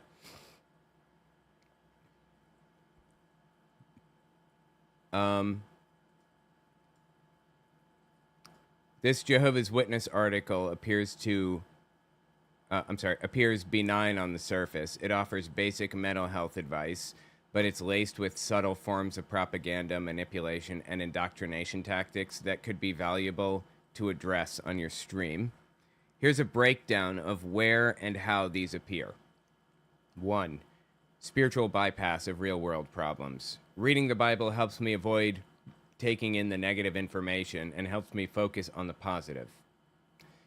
This presents religious escapism as a solution to real emotional struggles. It subtly encourages avoiding reality rather than confronting it, using Bible reading as a mental shield rather than promoting healthy, secular coping mechanisms like therapy, mindfulness, or critical thinking.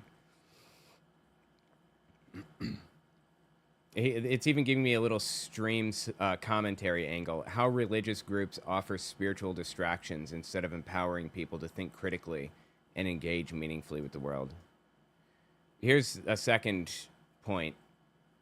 Selective use of scripture to control narrative. Each section ends with a cherry-picked Bible principle, quote unquote, that reinforces obedience, thankfulness, or productivity, all virtues emphasized by high control groups like the Jehovah's Witness organization. Proverbs 17:22 discourages emotional openness. Proverbs 21:5 equates routine and diligence with divine approval. Colossians 3:15 pushes mandatory gratitude. Philippians 2:4 encourages self-sacrifice for the group.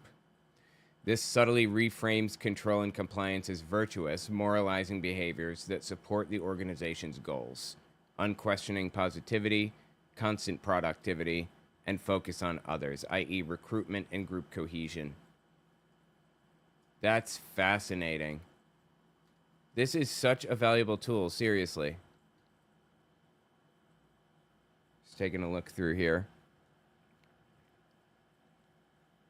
Oh, and make a Gliok fight look like a cakewalk, yeah. I gotten pretty good at him. Wow, I need to use ChatGPT more just for suggestions, not to like write my scripts or anything, but just to figure out if there's anything worth talking about in this gigantic homunculus of a video or subject or whatever. Let's see, this one is from 2 days ago. All of the events. And it's 51 minutes long. All right, so let me check this one and see the transcript and see if there's anything interesting in here. That's weird. It cut off there. All right. This is a Flashpoint transcript. Gene Bailey. Who was it? I've learned the more information you give ChatGPT, the better, the more useful the responses are. Hank Kunneman, self-proclaimed prophet of God. Hank Kunneman, Rick Green, and another guy. Is there anything in here I should talk about on my stream? Yes, it's full of moments you could highlight on your stream, particularly if your content centers around political extremism, cult-like rhetoric, religious manipulation, or media disinformation. Here's some key themes and moments worth calling out. Cult-like devotion and idol worship. Viewers write daily letters, wake up at 3 a.m. to watch reruns, and refer to themselves as part of the Flashpoint Army. One 91-year-old viewer says God personally chose them to represent our Lord. Wow, okay. Point out all of the cult-like moments with timestamps, and we'll go through each of them.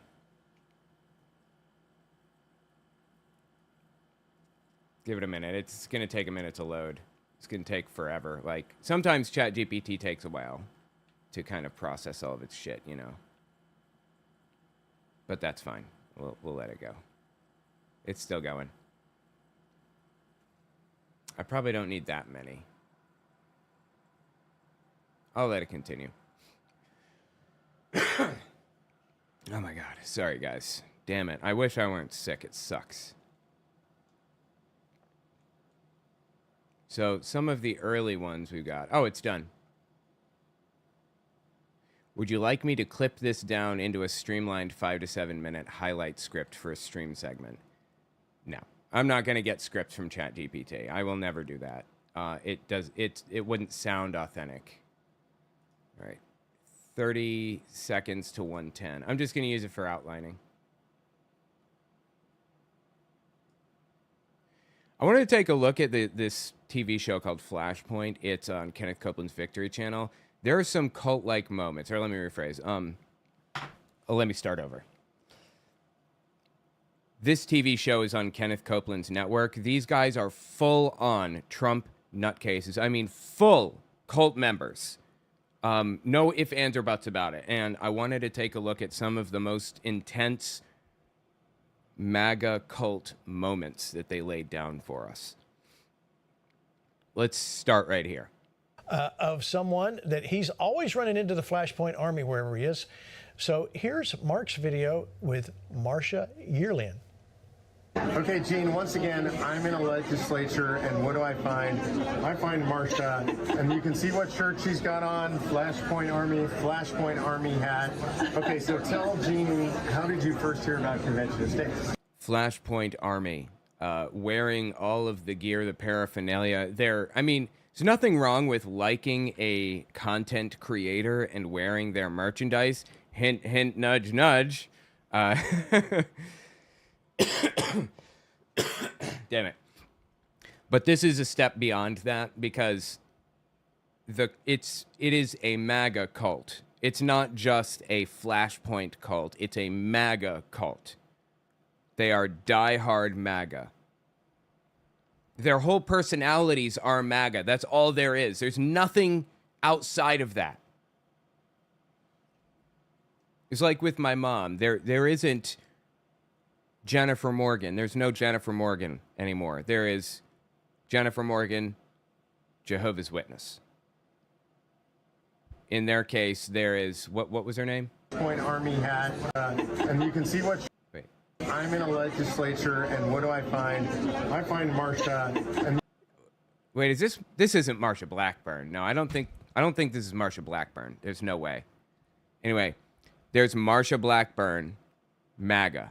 I'm sorry, let me say that again. There is Marsha, MAGA extremist. There is no Marsha in there anymore, is the point. You can see what. Unbelievable. And I just want you to know, Gene, that I was asking Marsha, do you know about Flashpoint going independent? She already knew. She actually told me, what time do you get up sometimes to watch the one? 3 o'clock. She'll get up at 3 a.m. and watch the one that she recorded from the night before. She gets up at 3 o'clock in the morning to watch reruns of the show. That is cult-like devotion. And why are they showing this on here? Why are they talking about this woman in an endearing, honorable way? Because they want others to do that. This is how cults operate.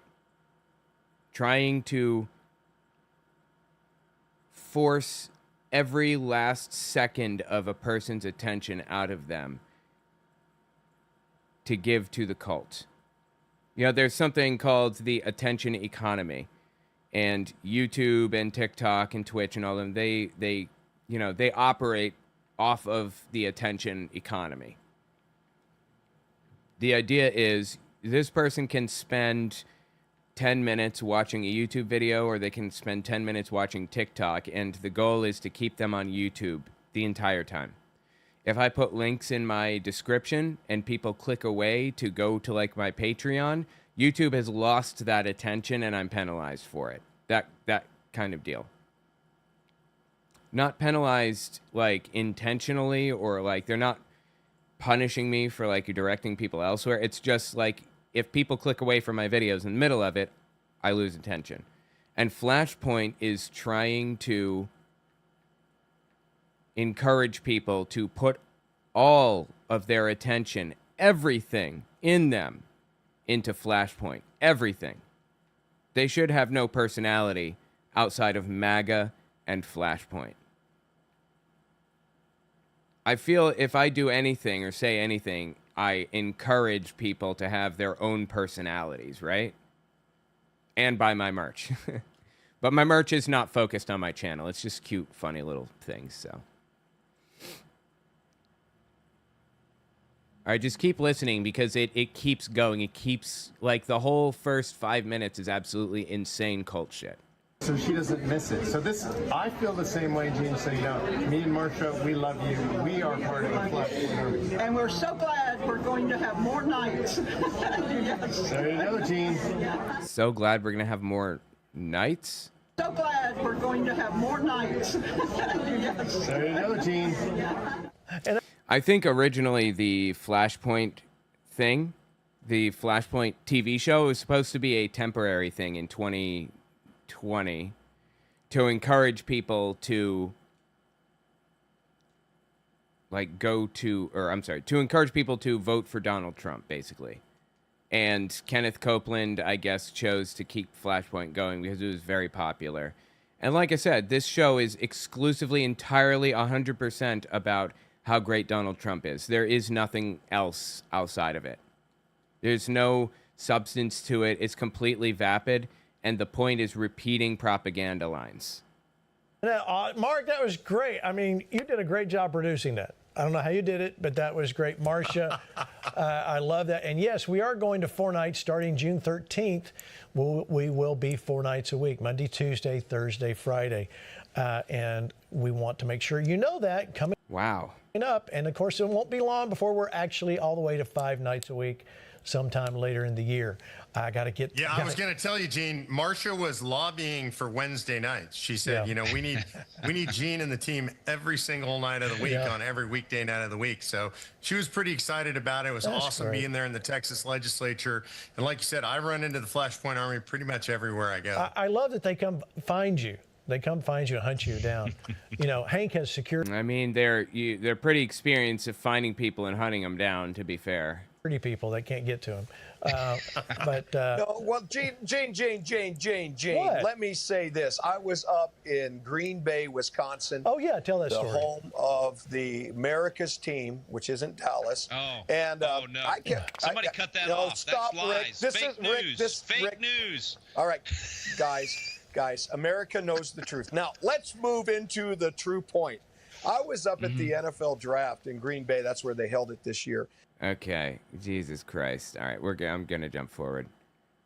2:35.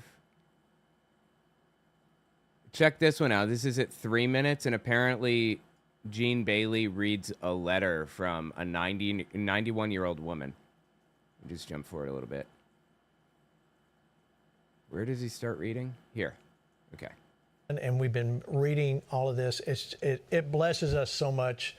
Not just the fact that you guys write checks, and thank you for that, but really being able to read and touch base with you guys that are the. So he's trying to get more involvement. It's not just money. Of course, money is probably they're extremely valuable to them, but they want your attention. They want to monopolize the attention economy. They want all of it. Jehovah's Witnesses do the exact same thing. They want every last bit of the people's attention, because when people run out of money, if they have their attention, they can get their labor too, not just their money.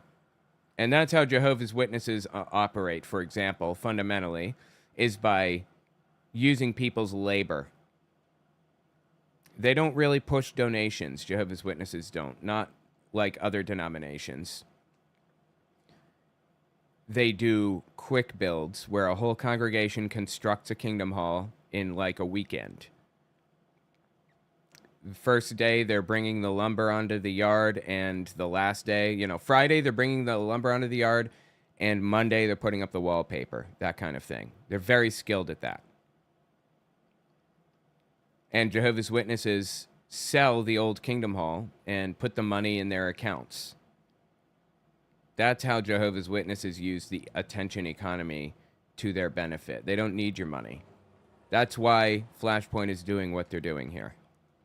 Flashpoint Army. Today I barely got the door open to the P.O. box. I'm going to have to talk to the post office. It was crammed in there. I had Okay, wow. 130 letters. So everyone else is doing this. You should do this too. He's not going to read all those letters. Of course he's not going to read all those letters. He wants you writing those letters. He wants your attention focused on Flashpoint. It's growing by leaps and bounds, so thank you. In fact, I had a card here. I want to read. This is one of those people, and this is from, I won't say her last name, but from Diane in West Virginia. Now, Diane is 91 years old, and this one really touched me. She says, Gene and Terry, you and your wife are people of honor. God has chosen all the Flashpoint Army to represent our Lord. I'm 91, born in 1933 in Houston. I never miss. Wow, dude. Monday, Tuesday, and Thursday night, Dish TV, and now Friday night. Thanks. God bless all of you. Now listen what she says. Keep your captains in prayer. Your team captains are the best. Blessings, Diane. I'm a retired English teacher and finally a library director. Don't tell me that. Oh my God. In Florida until I was 70. I I have no computer or smartphone. All I have is a landline. So she wrote her check. Thank you. And all of the Flashpoint Army, we're standing with you. Congratulations. Well done. Thank you. Thank you so much, Diane.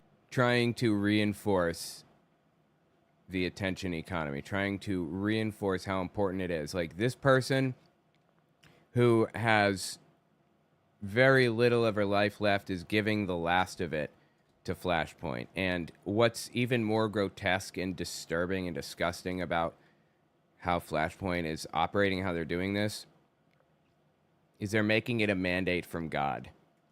You're obligated to give us your time because God wants it. We are ordained by God, chosen by God, and you must respect that. In not so many words. And it really touched me. And thank you for sending that check. So thank you for writing us. You can write, there it is, Flashpoint, P.O. Box 1, Newark, Texas. Not for nothing, but he's also linking writing a check and writing a letter to each other. 7601. If you want to give to help Flashpoint, it's fparmy.com/give. Now let me explain what's happening, because we need to keep saying this because people, they hear a little bit and then they think something that's not true. Oh no, did something crazy happen? Did somebody like molest a kid or something and he has to come out here and defend it? We're not going away. We are not going away. Everywhere you watch Flashpoint right now is going to continue to be, we're continuing to be broadcast. If you're watching on Victory Channel, we'll be here. If you watch on the other networks that we're on, we'll be there. All your social media, we'll still be there.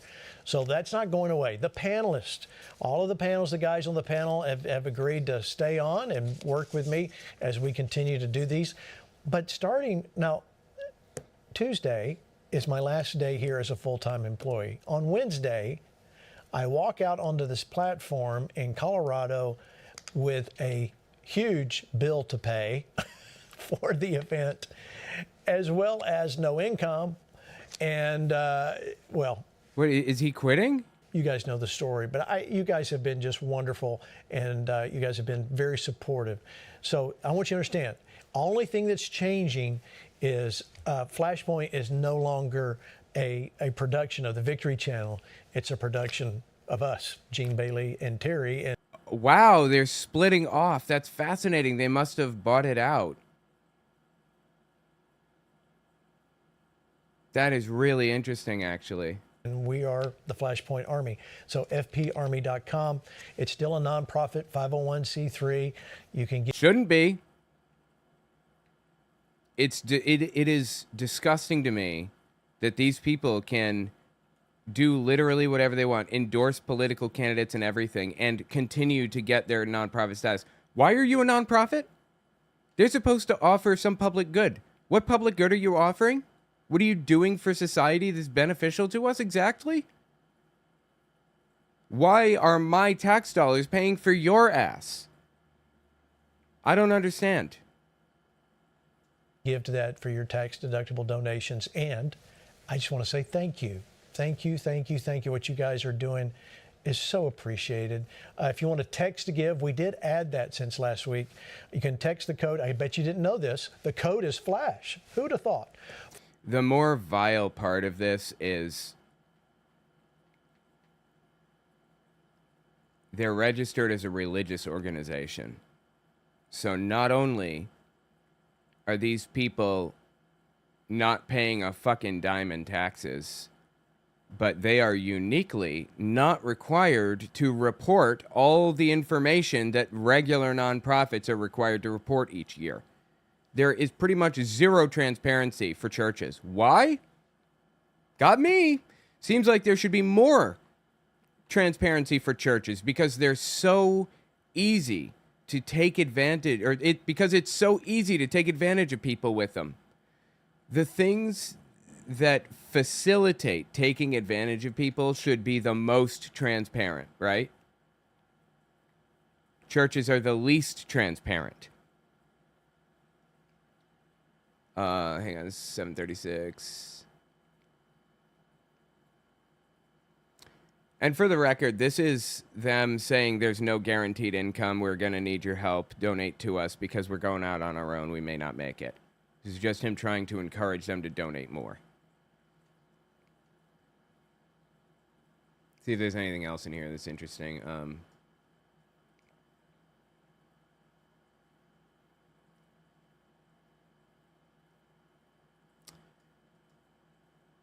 Interesting. 843. This is a cliff of faith that we're jumping off of starting Wednesday when we get up in Colorado. And thank you for sticking with us. If this is something you want to be a part of, and I know you guys have been such wonderful givers, thank you for moving over to us. I know if you're on the Flashpoint Army email list, you're going to have to re-sign up with us. There's some legal things, reason why we have to do it that way. Can't just transfer the names over. What are you fucking talking about? You can't just transfer your names over? Of course you can. You can just give people the mailing list. People sell mailing lists all the time. Are you saying you don't want to buy the mailing list from Flashpoint? Is that what it is? There is no legal problem here.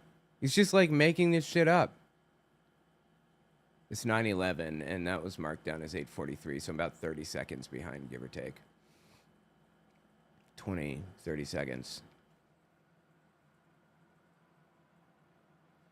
Here's another interesting little tidbit that they gave us right here. Check this out. Rick Green claims to be like a constitutional scholar or whatever. He runs this thing called, oh my God, what's it called?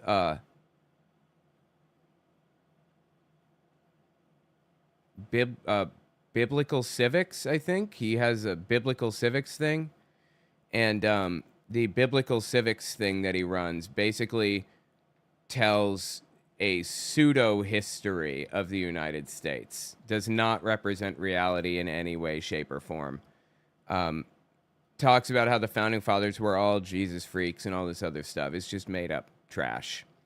Anyway, he has... by the way, he was a judge, an elected judge in Texas for like years. So he knows he's full of shit. He's not just like misled or incorrect. But he had something to say about it here too. Check this one out. You could give. There's some out there that can give 500 or thousands a month. Please do consider doing the monthly. It's just so important in making everything work smoothly and last long term. Now, I said last week, Gene, when you announced this, that I was also here to keep you humble. So since everybody had their stories about running into Flashpoint Army people out there, I got to tell this one because it happened today. Hold on. This is, I may actually have skipped past it. Let me jump past. If we want to launch them off that clip, also think about doing that monthly donation. It's just so important to your operation, so you can hire, how many events you can do, all of those things. So I know for some people that's, $5 a month would be the most that you could give. There's some out there that can give 500 or thousands a month. Please do consider doing the monthly. It's just so important in making everything work smoothly and last long term. Now, I said last week, Gene, when you... That's weird.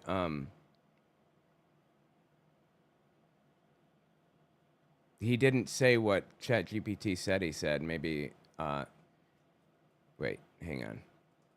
Give me the exact quote from 11:15 to 11:34 about reframing giving money as patriotic and holy war.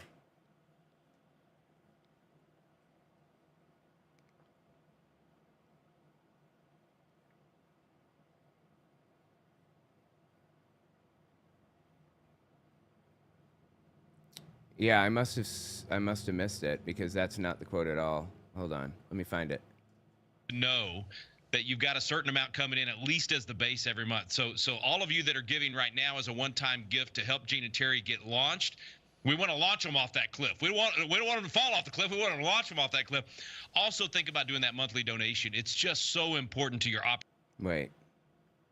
So, isn't that amazing? Thank you for. I need your help, and you guys all jumped in and said we'll do whatever we can. So thank you. I'll start with you, Rick. Well, thank you for doing that. Yeah, man, and I want to add to what you were saying because, look, Mark and Hank and I, we all run ministries and organizations, nonprofits, and we know how important the monthly donations are. And you didn't mention that, but if it's okay, and everybody, Gene didn't ask me to do this. I just want to say it's so important to know that you've got a certain amount coming in at least as the base every month. So all of you that are giving right now as a one-time gift to help Gene and Terry get launched, we want to launch them off that cliff. We don't want them to fall off the cliff. Okay, this doesn't say that at all. I don't understand.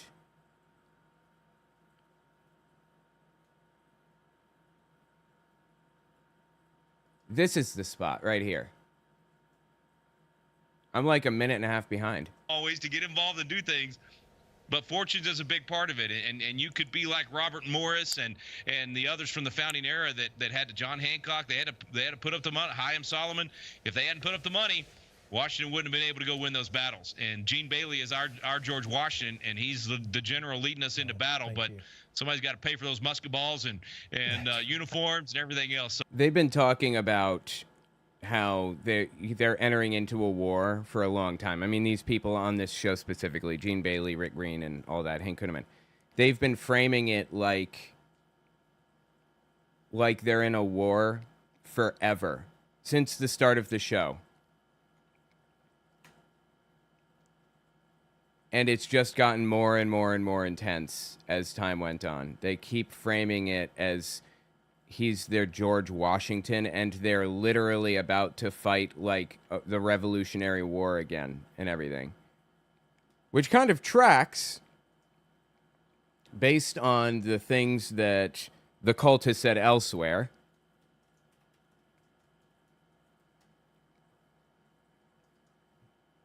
Like this one right here, Kevin Roberts on the right, leader of the Heritage Foundation, one of the main writers of Project 2025. Well, Professor... let me turn it down some and jump forward here. Any president having to second guess, triple guess every decision they're making in their official capacity, you couldn't have the republic that you just described. But number three, let me speak about the radical left. You and I have both been parts of faculties and faculty senates and understand that the left has taken over our institutions. The reason that they are apoplectic right now, the reason that so many anchors on MSNBC, for example, are losing their minds daily is because our side is winning. And so I come full circle in this response and just want to encourage you with some substance that we are in the process of the Second American Revolution, which will remain bloodless if the left allows it to be. That's some psychotic shit right there. And that's the mindset that these people are in.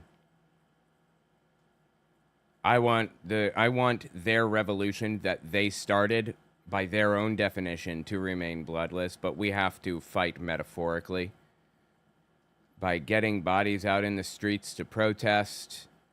Donating is good, but you know what donations go to? When you donate money to like a nonprofit or whatever, you know what that goes to?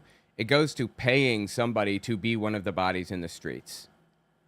If you don't have money to put into it, then show up and volunteer. It's just as good or even better than money. When you're working with, say, American Atheists or like the SSA or whatever, you've got to fight against this with me and everybody else, because that, this is what these people are saying to each other behind closed doors. They're not even behind closed doors. They're saying it on TV. We have to fight this for real. This is a cult, a full-blown cult. And they have taken over the government. This is like if Scientology took over the government. Anyway, tell me what you think about it in the comments. I tend to stay quiet, but sadly seems recently so do you, as in very low audio. Do you have low audio? No, I don't. My audio volume should be good now. Is it not? If I turn it up anymore, then I'm going to start peaking, and it's going to get real scratchy. I don't want to do it to show you, because it'll hurt your ears. But, yeah. I know I was the other day, though. And thank you for the super chat. I appreciate that. Anyway, yeah.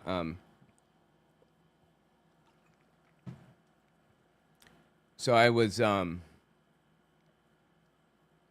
thinking about covering this one, but I think we hit all of the main points that were interesting.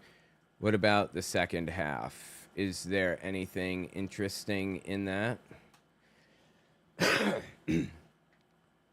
Second half of the transcript continues to show several cult-adjacent and manipulative moments, along with Christian nationalist rhetoric, disinformation, and authoritarian language.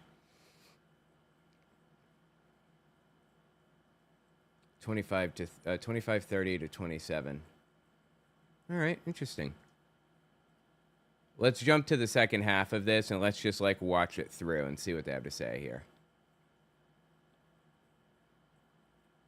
Apparently, all right, this is Flashpoint. They tend to view Trump as a messiah, literally as a messiah. I'm not exaggerating or whatever. That is genuinely how they view Donald Trump.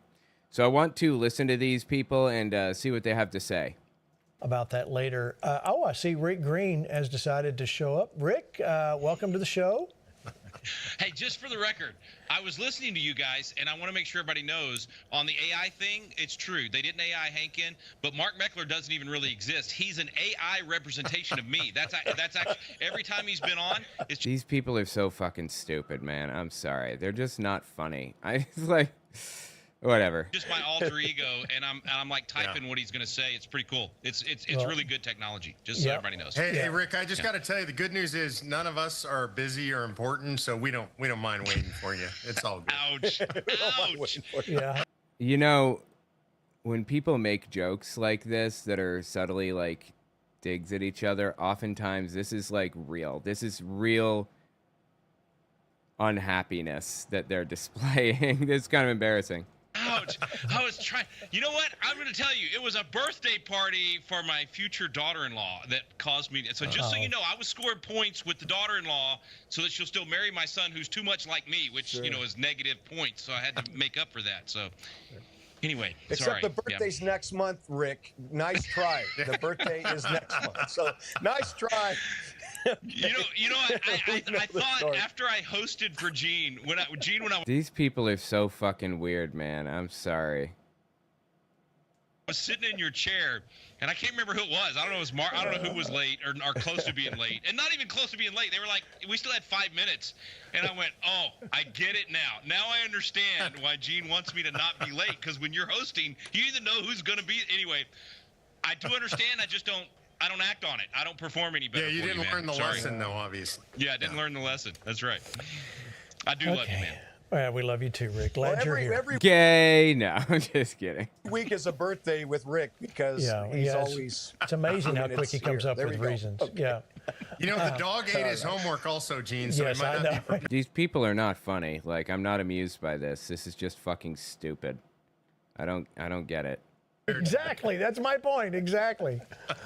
All right, let's get things started with when the media showed up at the White House, a little different today. Watch this. Something at the White House this morning that we have not seen in the first 100 days. That is a very early in the morning Caroline Leavitt press briefing. She's going to go into the briefing room at 8:30 in the morning. And Ew, dude, why? we think that's what all these mug shots that are like a house for sale sign in the White House North Lawn, the whole way all the way to the fence.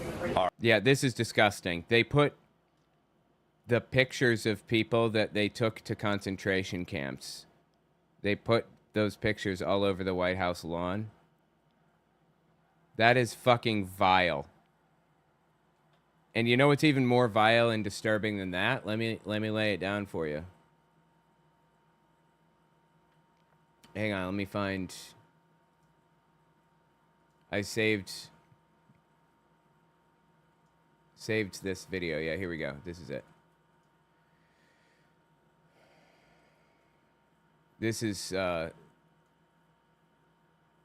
let me give you some lead up to this first, actually.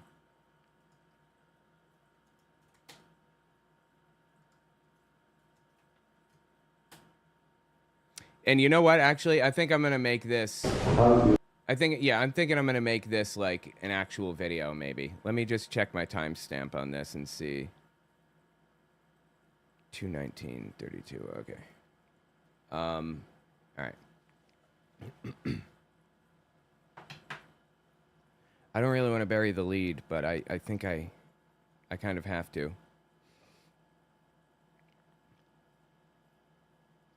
Maybe I'll put it in the title. When was this from? This is from Vietnam, right?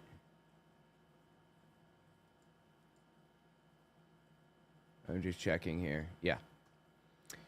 This is a prisoner of war in Vietnam, was brought in front of a camera to tell people that they were being treated really well. I get adequate food and adequate clothing and medical care when I require it. What's he doing with his eyes here? How do you think about what's so-called definite love? You know, I'm sorry. You see what he's doing with his eyes, right? You know what that is? He's blinking Morse code for torture. They bring him in front of this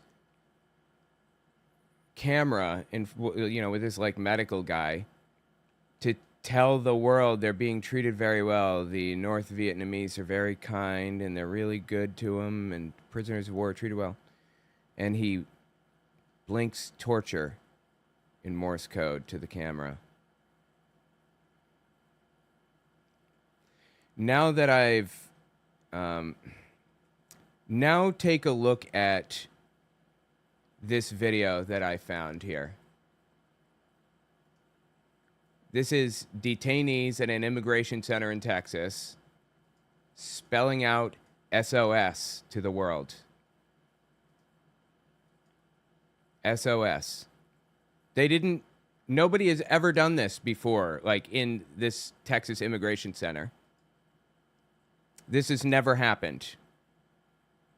Why is it happening now, of all times? It seems pretty clear to me that it's happening now because things are different now. Because they're being treated differently now than they were before. And even Trump supporters should acknowledge that, it seems to me, right? Everybody recognizes that things are different now than they were then. That they're worse. Obviously. But the disturbing part about this to me was the reactions to this.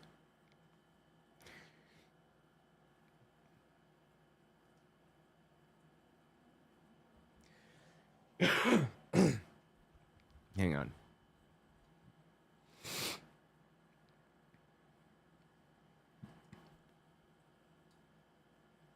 I'm just trying to find...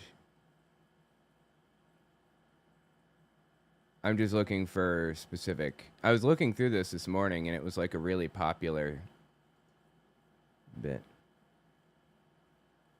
One second.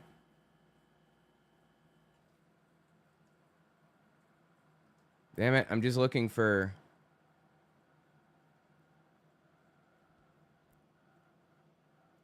Here we go.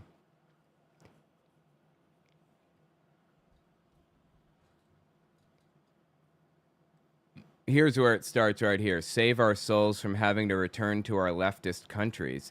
Let us come here so we can quickly vote for all the leftist candidates.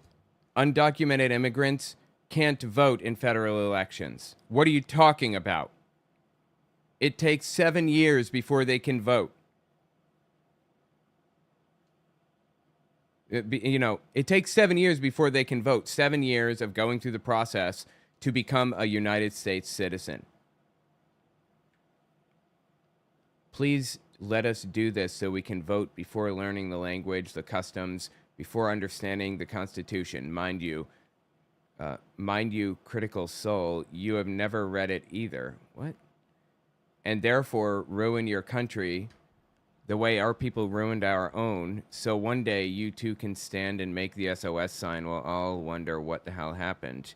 Sending someone back to their home country does not destroy their soul. Voting to take the wealth that was hard-earned by others and taking it into our possession by legal force, that destroys our soul. What a psychotic thing to say.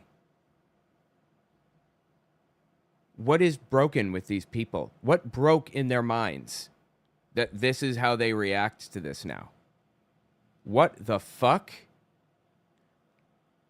You know what? I'm in favor of deporting people who are criminals back to their their home of origin, who have broken laws here in the United States, after they've served time, of course, because I don't want them to be deported and then have free reign. They get to get out and walk the streets or whatever. They need to serve time for the crimes they've committed here, right?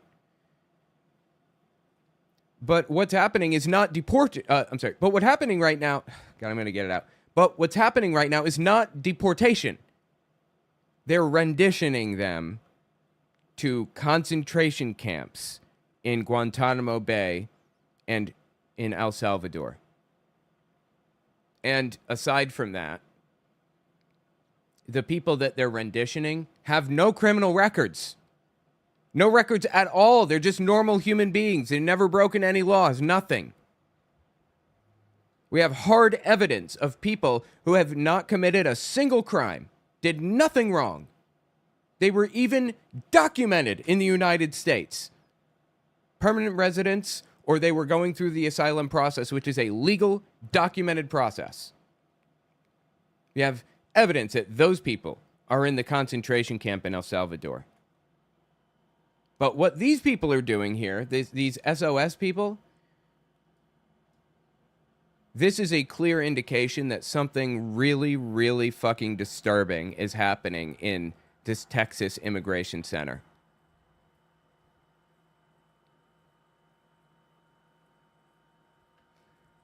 It does not get more disturbing than this. And as somebody says in the comments of this video, people wondered how they'd react, or people wondered how others could have possibly cheered for Jews to go to concentration camps. We're watching it now. We're watching this happen. We're watching it play out. This is how. Jews were the immigrants. They were called aliens in Germany. Quote unquote.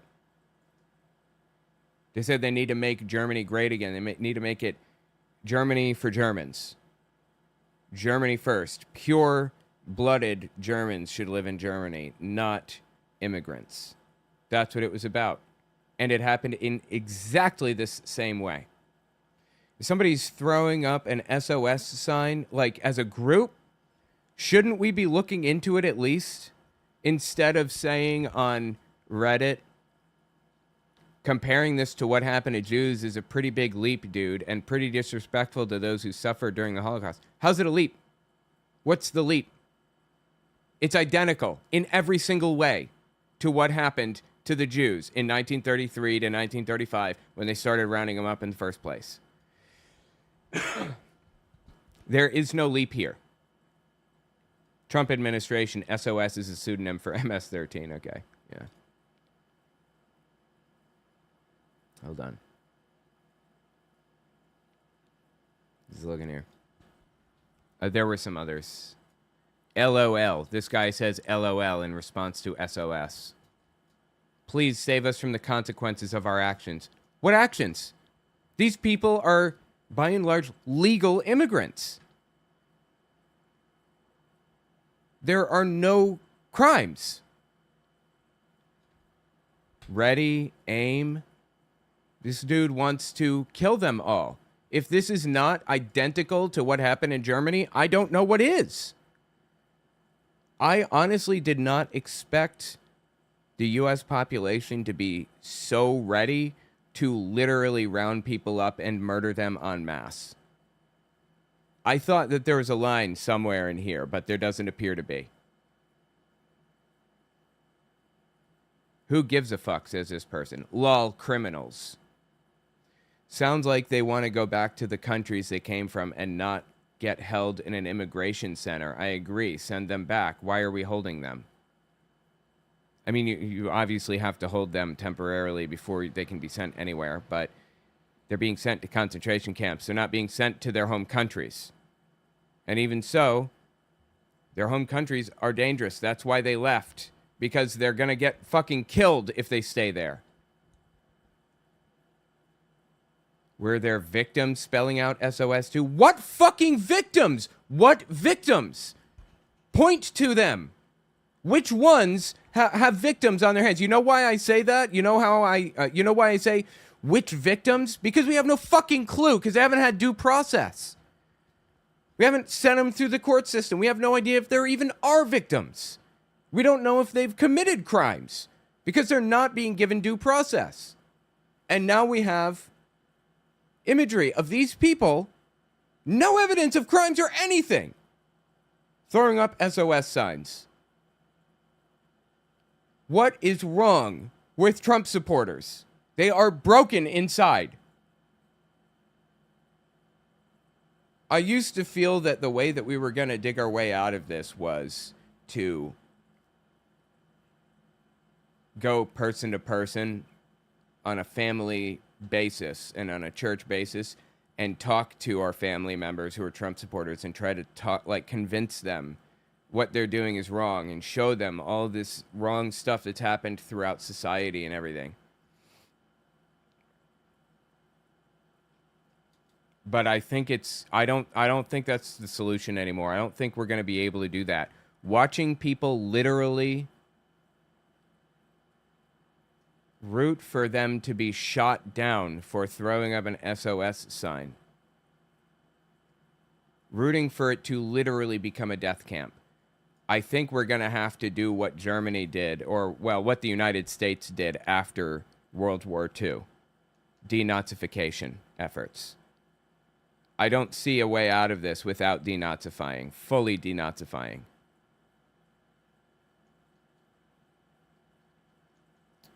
That would mean things like finding the most extreme people and sending them through courts to determine their level of culpability in this regime.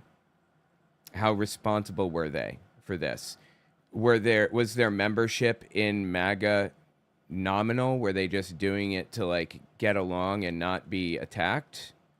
Release them. Were they just, like, members, but they weren't really that politically active generally, but they still kind of held some of those beliefs? Release them. Were they actively going around on Reddit encouraging people to be shot because they don't like them? They should be charged with crimes against humanity. Were they directly involved in the MAGA movement, not just commenting on Reddit, but, like, canvassing at houses, knocking on doors, volunteering, turning people in? Prison for crimes against humanity. Were they part of the actual, like, paid structure of the party where they're, like, you know, Trump's inner circle or whatever? Crimes against humanity. I don't believe we're going to be able to get out of this any other way than to charge people with crimes against humanity for the vile shit that they are doing now, for the vile things that they're supporting. How much time do I have? Because I want to go somewhere else with this, but no, I'm running out of time.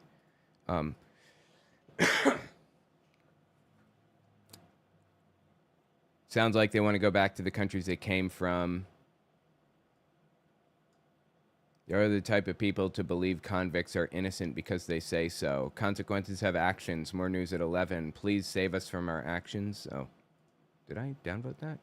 Oh, yeah, I did downvote that because he was... Right. Criminals want to be let out of prison. Wow, breaking news over here. They're not criminals. It's an immigration center.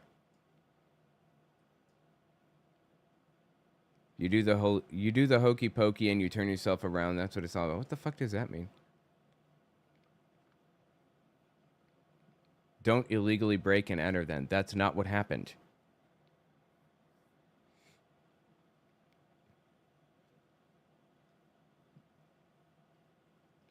Shows how brain dead and tone deaf people are. Good chance none of these guys were given a trial, process, anything. The exact things founding fathers fought for because of the cruelty of the British Empire.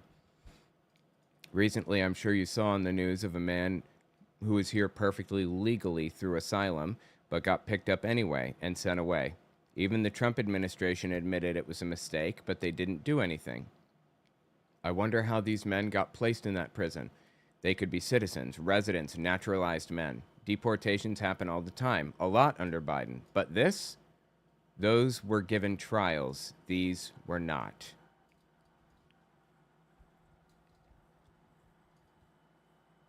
I'm going to pick out, like, Hitler's regime because it's a good example of a fascist regime, which is what we are in right now, a fascist takeover.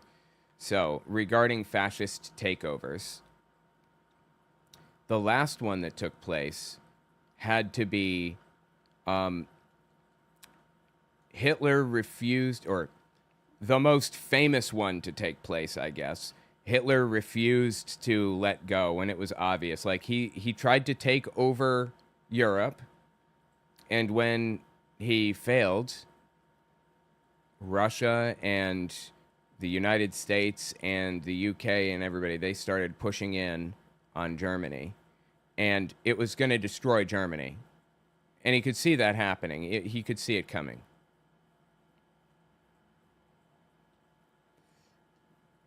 But what did he do? Did Hitler, like, create a plan to guide the economy to a slow descent so it could be rebuilt? No, he didn't. He let it crash into the ground and let everybody die in the process. You know why? Because Hitler said, quote unquote, it doesn't matter, well, I'm paraphrasing here. It doesn't matter what happens to Germany when I die. All of the good Aryan people died in the war. The only people left are weaklings. When Russia and the United States pushed inward, Russia from the east, the United States from the west, they claimed territories. Russia took Berlin. They took the Führerbunker before the United States reached the region. And as Russia moved through the streets, they committed absolute atrocities as a punishment against the German people for what they had been put through. I don't know how else to say it, so I'm just gonna say it. Raping became, like, assumed, a standard thing. Between 7 and 90 years old, you could expect that. It became so common. There's a reason I'm going here, by the way. I'll get there. It became so common that there's a new saying that formed. Better a Rusky on the belly than a yank on the head. Basically means better that than being blown up by a bomb. And, you know, the ones that disagreed with it, they weren't there anymore to voice their opinion. That is what we have to look forward to if we continue down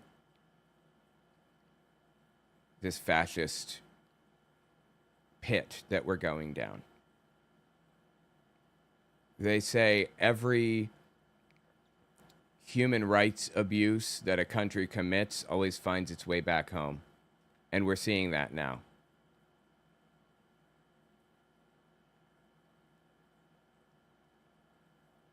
I just hope that the world doesn't have to, like, team up against us like they did in Germany for us to learn not to do that anymore. I hope we recover before there's a full-scale invasion of the United States to stop it.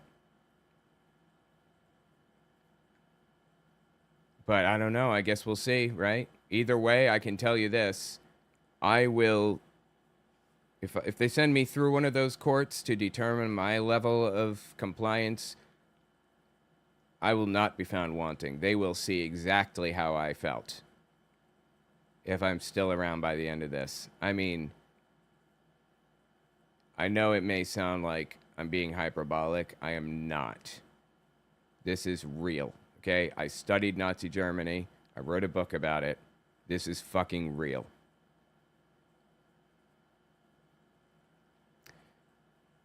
Anyway, yeah, tell me what you think about it in the comments. It's just some disturbing shit.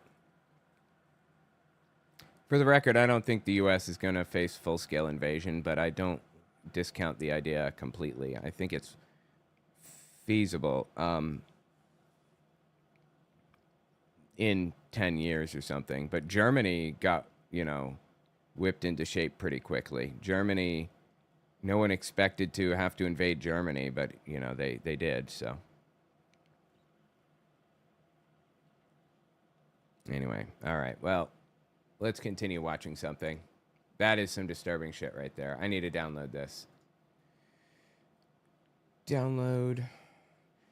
I'm going to download this one, too. And,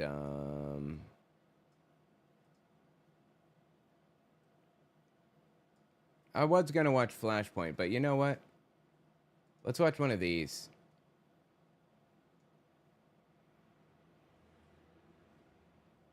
Yeah, let's watch this. No, let's not watch this. Let's watch this.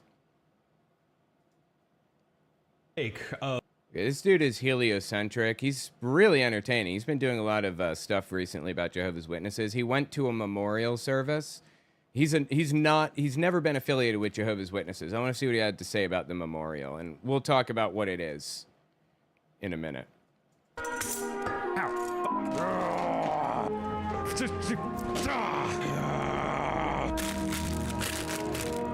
Dude's got a beautiful piano back there.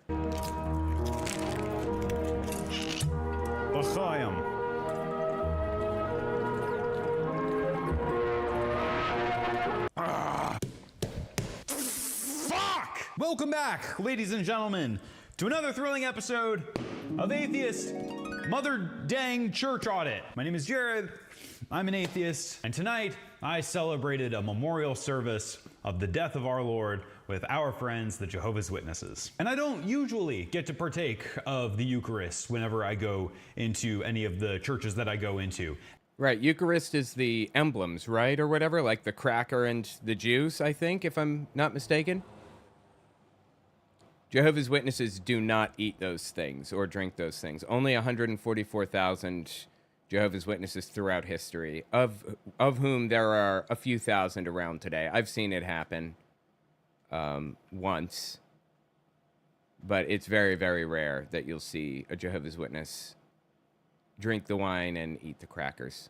And tonight was no exception. However, it was a little bit weird because nobody else took communion while I was there. So in protest of that, I'm not taking communion right now, but I am going to eat crackers and drink wine. You're gonna eat some old Cheez-Its, huh? Yeah, I remember eating Cheez-Its. There's one video on my channel where I went through a bunch of different types of communion and I tried all of them. And apparently my cat fucking loved one of the Cheez-It types. And think about the sacrifice of Jesus, and that's going to be the next best thing. Oh, I'm sorry, man. I get very animated about this shit, and I know that I'm doing like a YouTube shtick right now, but all this is very real. I hate the Watchtower. I hate this doctrinal system. I hate this theology very, very much. I love these people, and I will continue to praise how sweet and kind these people are. But this system, I hate it. It is evil. It is bad and stupid and dumb, and I hate it, and oh, God. I'm sorry. I'm going to try to tone it down a bit, but I know I won't be able to. I'm going to be bitching by the end of this episode, guaranteed. It is April 12th. It is a Saturday, and I got word from a kind stranger on the internet that tonight is the Jehovah's Witness Memorial Service, which is their equivalent of Easter. You might recall that the Jehovah's Witnesses do not celebrate holidays. Easter is included in that. The only kind of quasi-holiday that they have is the one that they are told by Jesus to commemorate. And it's obviously, as you said, quasi. It's not even a holiday. They call it a holiday. It's not. It's just where you go to the Kingdom Hall after sundown on this one day, on Thursday or Friday or whatever it is. And you watch people pass these plates around and you listen to a sermon for about an hour. That's it. And then you go home. They don't give gifts to each other. They don't nothing. That's it. And because the Jehovah's Witnesses are biblical literalists on steroids, they don't see any mandate in the Bible to celebrate Easter. However, they do see an injunction to come and remember the death of Jesus. And I've been to, I don't know, half a dozen Kingdom Hall services and meetings up to this point, and I think that maybe this one has been the most illuminating because it is by far the most hyped. They send out brochures, they knock on your door, they tell you to invite your friends and family. It is they do a big push. It's called a campaign. They do a campaign leading up to the memorial where they all go out, knock on everyone's door. They're supposed to try to hit every single door in the territory to invite them to the memorial. Everybody, even disfellowshipped people, non-Jehovah's Witnesses, ex-Jehovah's Witnesses, anyone even slightly affiliated with the organization should go. They won't talk to you when you go if you're disfellowshipped, but you should be there. And they generally gauge people's interest and their size as a religion based on how many people show up to the memorial. Like, how many people are connected even a little bit. A very big deal. You know, come to the memorial service. Remember the death of Jesus with us. Hello. I'm happy to invite you to a special event that will be attended by millions of people. It's the anniversary of Jesus' death. This invitation shows the time and location of the event in our area. God, it's so plastic and fake, right? It's painful. And the fact that it is the most lackluster, banal service of any religious group that I've ever been to speaks volumes. So for this service, I decided to drive way out of my way. I drove way out into the sticks, like an hour north of Raleigh. To go out to this, new Kingdom Hall that I've never been to before. And it was interesting. I texted Jake from Alt Worldly and asked him do you have any tips for going to the memorial service? And he was like, get there early, like an hour early. And I was like, WTF? No, that's crazy. I'm not doing that. Yeah, totally. That's good advice. And in fact, it's advice I wouldn't have thought of. Try to, get there to hang out with people and stuff. Because a lot of the time after the memorial, they're trying to get everyone's cars out of the way because they have to pack them in like sardines and stuff. So before the memorial is the best time to talk, I guess. I still got there 40 minutes early, and 40 minutes before the service started, there were people outside directing traffic. Like, they had a whole team. I also asked Jake, what are the odds that I get recognized and kicked out? And he was like, 0%. Really? I don't know. I would think that's likely. Because even if somebody had watched my videos, then it's like mutually assured destruction, because then, they would have to run to the elders and say, hey, there's a guy who makes anti-JW videos here in today's service. I don't know. And their immediate question... Well, he's welcome anyway. He's welcome to be there anyway. Everyone is welcome, even people that are critical of the religion. It's a mandate from Jesus, and Jehovah's Witnesses have no place to prevent people from following Jesus' laws, basically, is their idea. So even if you're critical, if you want to come, then you can come. You might have to sit in the back in a confined room and have special whatevers if they can't trust you to not shout out or something, but you'll be welcome there, I think. To him would be, why were you watching anti-JW videos? And then he would get in trouble. I don't think that's the case. Okay, cool. So I walk into the Kingdom Hall 40 minutes before the service starts, and it's bumping. There's a lot of people there. And I'm not gonna lie, I'm starting to feel a little excited at this point. Ooh, wow, maybe the Jehovah's Witnesses are gonna spice it up this time. Let's go. Maybe there's actually gonna be some theological depth, or some mystery, or reverence. Ooh. I make my pit stop into the bathroom and take a leak, and hear the organ music, or the MIDI full orchestra. Yeah, it's orchestral music. Orchestral music.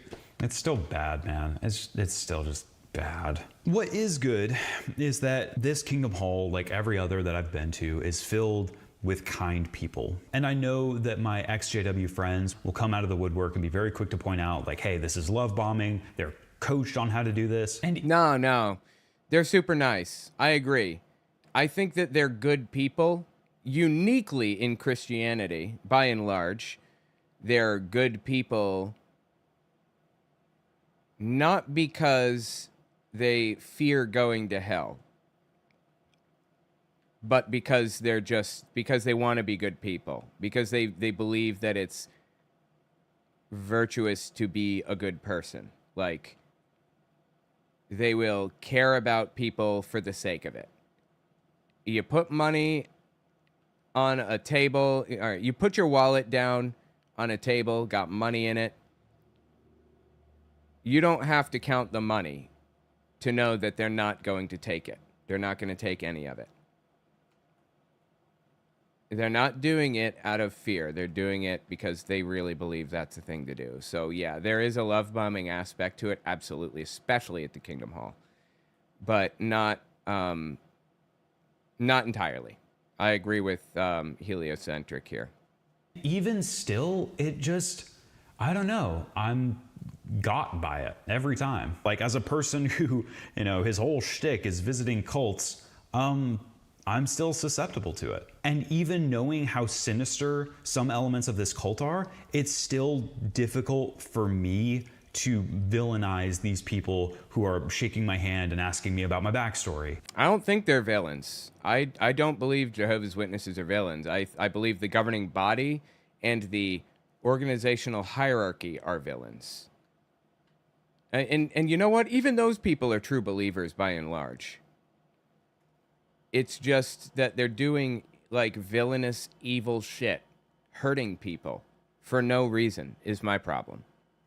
And man, the thing that really got me was I sat next to, a few like middle schoolers, and it was these like young, ambitious middle school boys. And, the guy on my right, he was wearing a 3-piece suit, and he was like, "Sir, would you like me to help you navigate the JW app?" Dude, I love 3-piece suits. I'm such a fan. I wore 3-piece suits too when I had a vest and everything. I was dapper as a motherfucker.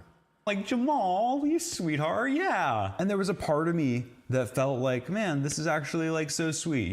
Little man is in 6th grade and he's passionate about his faith and, sharing it with the newbie on the block. Aw.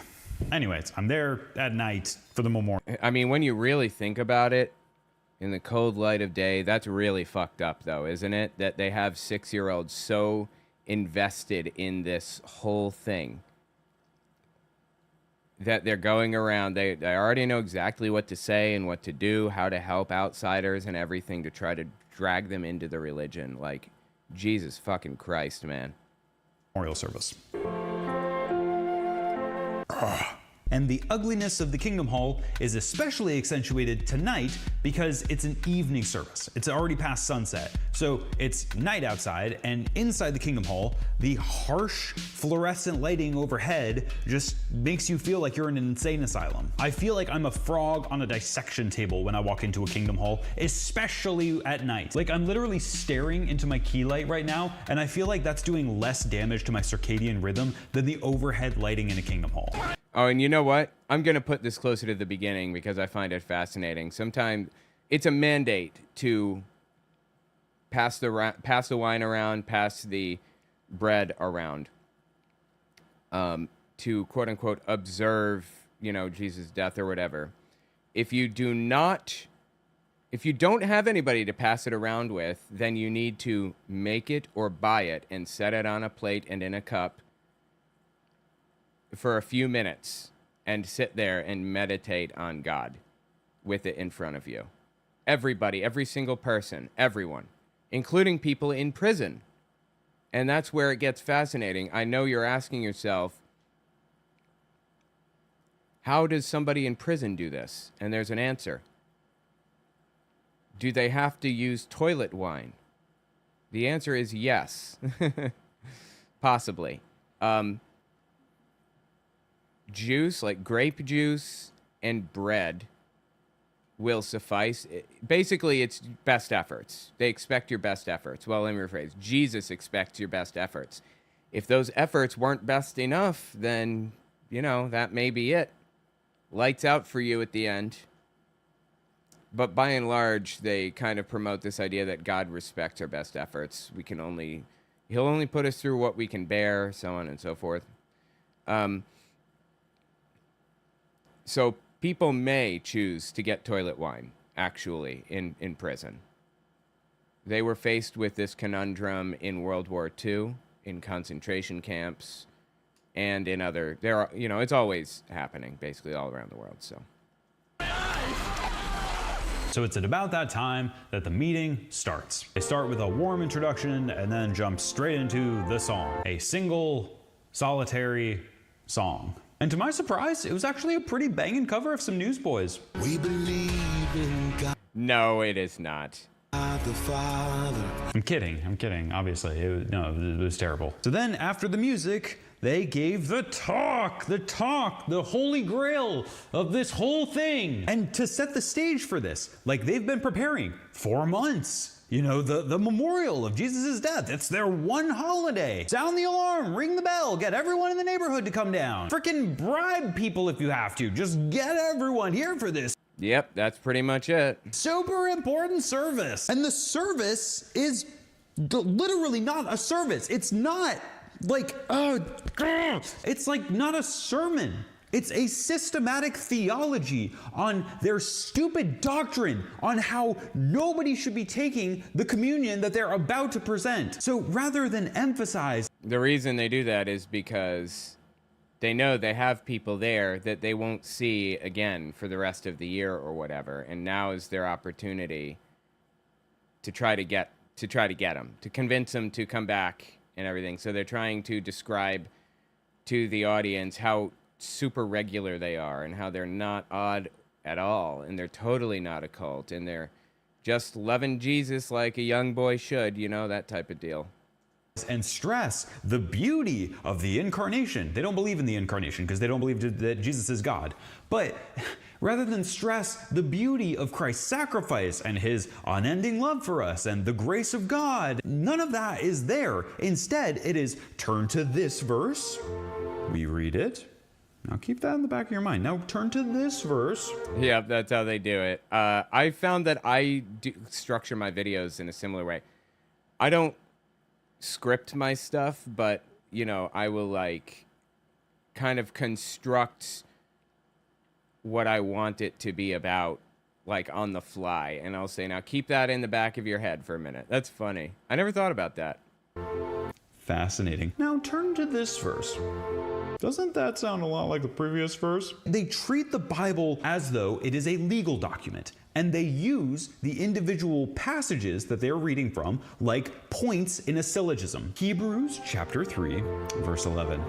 Premise A. And they totally do that. He's absolutely right. I never thought about it. Let me oh God, okay. Let me explain the theological point that they are making. Because they don't really give a shit about Jesus' sacrifice. They don't really give a shit about the penal substitutionary atonement that is taking place. Instead, what they really, really care about is proving that they are doing it correctly, that they are doing it by the book. Because if there's one thing that Jehovah's Witnesses are obsessed with, it is proving that they know the Bible and they are living according to the Bible. Yeah, and they want to do things exact. They don't want to get anything wrong in any way, shape, or form, because getting something wrong could mean your eternal death. Even little things like, should you make toilet wine, if you can, in prison, rather than getting grape juice from, the cafeteria or whatever? You may want to get grape juice, you may want to get toilet wine, but your eternal life does absolutely depend on that. They can't just put their best efforts in. Their best efforts have to be really their best. Take it as far as humanly possible. Make it as extreme as they can, because that might be what God expects, and we just don't know because he's not here to tell us, The Bible, as though it were totally devoid of any sort of historical or literary context. Just rip it out, doesn't matter, because the text is all we need. We have the divine, holy text, and every jot and tittle is from God himself, and that's all you need. And so the entire service is them parsing through the Bible in order to prove this very obscure, very obtuse theological point that they have. And that theological point is the idea of a two-class system. Now, I'm still a little bit hazy on this, so ex-J-dubs, please correct me. But the gist of this, from what I can gather, is that there are two classes of saved people in the Jehovah's Witness theology. They don't use the word saved, but yes. There is the earthly class, and then there is the heavenly class, or the anointed class. The earthly class refers to Jehovah's Witnesses who will be resurrected. They're super good, they're dandy, they're legit, they're great. However, the super duper spiritual elite legit Jehovah's Witnesses are the anointed class. It's not something that you can attain through works or anything. It's just like God has picked you, and that's it. That's all there is to it. And you know that you're picked because you know, and that's it. If there's ever any doubt in your mind, then you're not anointed. And it's pretty clear that there have been like some people that thought they were anointed but were not anointed, and that happens with Jehovah's Witnesses, and they know about it, and it's not like a secret or anything. But generally speaking, they just accept it if you say that you're anointed. You don't need to discuss this with anybody ahead of time. You don't need to, you know, do anything extra special. You don't need to get permission. You're anointed. That's it. And those are the 144,000. They also don't have a special role in the organization aside from just being anointed. However, everybody in like their compound that does all of the writing and everything else, most of those people are anointed, not all of them. The leadership must be anointed. The governing body, they are all anointed. I'm trying to think. There's something else I want to mention about it. Oh, yeah. And their hearts are, quote unquote, more in tune with God's heart. They're more in tune with God's heart than other people. And that's what uniquely qualifies them to speak on, you know, religious matters or whatever. Not that they hear the voice of God. They explicitly say that anointed people do not hear the voice of God, but they're more in tune with God's heart than others. That are talked about in Revelation. And the entire service is literally just to prove this theological point that they want to make, and that is that the only people who should take communion are members of the 144,000, the anointed class. However, that's weird because they are also under the assumption that you ought to be celebrating the communion service every year, and then just the majority of people ought not to be taking communion. This is the dumbest thing, man. It is so stupid. So the entire hubbub. Yeah, I think the problem is the use of the word observance. I think the Bible uses the word observe or observe this or whatever. And Jehovah's Witnesses took that to mean not that they should do this thing, eat the bread and the wine, but they should watch other people do this thing, basically. Around this is just the fact that they are presenting communion, and it looks exactly like normal Protestant communion. They have a little plate with a whole bunch of little bread wafers on it, and yeah, during the pandemic, people they couldn't hold the memorial in person because it was immediately after the pandemic started. So in rural areas, they made arrangements to broadcast it on TV, or broadcast it on TV. And in even more rural areas, they made arrangements to broadcast it on the radio. And even more rural than that, the congregation elders made sure that everybody had a recording of the memorial talk that was done like the day before or whatever, or the week before. And they would play that after sundown. And they had on their website today, they have instructions for how to make wine that it has no additives and unleavened bread. It's pretty straightforward. So if you're doing this alone, you make all that shit yourself. they have a glass of wine that they pass around. So the song and dance that's done is you sit in your chair. The ushers will come along and they'll pass the bread and they'll pass the wine. And what do? You take the wine, and you pass it to your right, and you take the bread, and you pass it to their right. And what does the person to your right do? Well, they take the wine, and they pass it to their right. They take the bread, and they pass it to their right. And what does the person to his right do? Well, they take the wine, and they pass it to their right, and they take the bread, and they pass it. And yeah, ushers stand on each side of the aisles because the chairs are lined up, side to side in the Kingdom Hall, and they stand on each side, and they pass it down, and then the usher on that end passes it down, and they just keep doing that. And then the ushers sit down, and somebody comes up and passes it to all of the ushers because they must have it passed to them intentionally.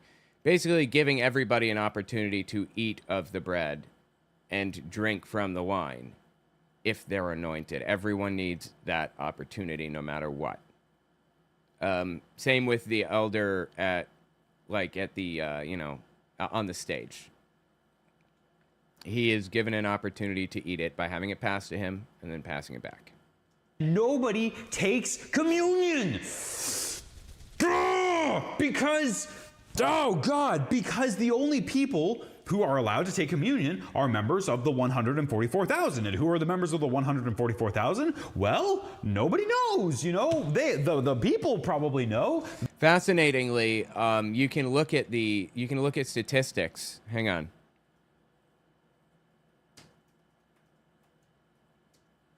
You can look at how many there have been over time. Let me pull it up. I'll show you. Hold on. Let me find it. I have it in my book, Understanding Jehovah's Witnesses. I have a picture of the chart, basically.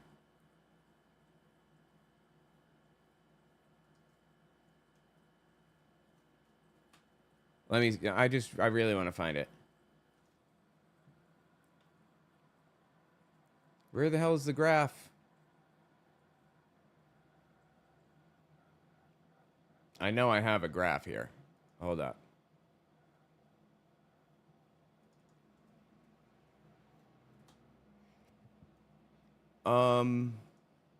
Here we go. Wow, that's a piss poor graph. Oh, fascinating. Yes. Okay, I've got it.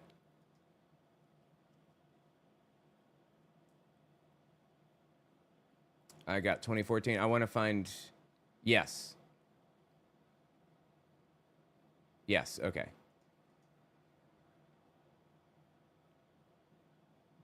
I think this is what I was looking for. Shit. The website is gone now. Damn. Hold on. All right, I got a few graphs here that I want to show you.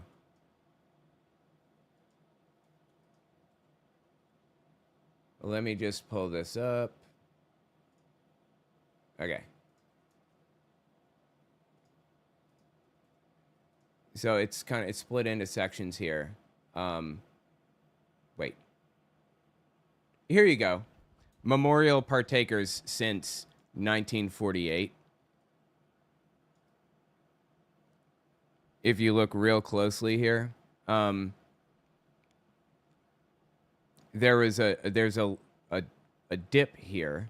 1970, there's a jump from 70 to 73, and then a drop off because people believed the end was here in 1975. They had this whole end times prediction for 1975, and it fell flat. They even had a catchphrase, "Stay alive to 75," and nothing happened. So people were joining and becoming anointed leading up to 75, and then it failed. Massive drop off. And then if you notice, 2016, massive jump because people believed the end was here because Trump was becoming president. And then it kind of leveled off, kept climbing through his administration. It started to climb more slowly. It dropped down, climbed slowly in 2021 after Biden took office. And then 2024 started to jump again when Trump was running. That's fascinating, right? So here's the bottom line with it. There have absolutely been more than 144,000 people who claim to be anointed and have been recognized as anointed by Jehovah's Witnesses. They don't know exactly who's anointed and who isn't. because, you know, God's not telling Tony Morris, governing body member, for example, that Owen Morgan is not anointed. He doesn't have that information. So they just assume everyone who says they're anointed is anointed and go from there. That's pretty much it. I want to download this one too. Hold up. Let me find where I was. There it is. The super holy spiritual elite who the Holy Spirit has whispered into their heart, they know. Oh, gosh. So basically, at that congregation, there were 2 people who took communion. And it's literally just... Damn, really?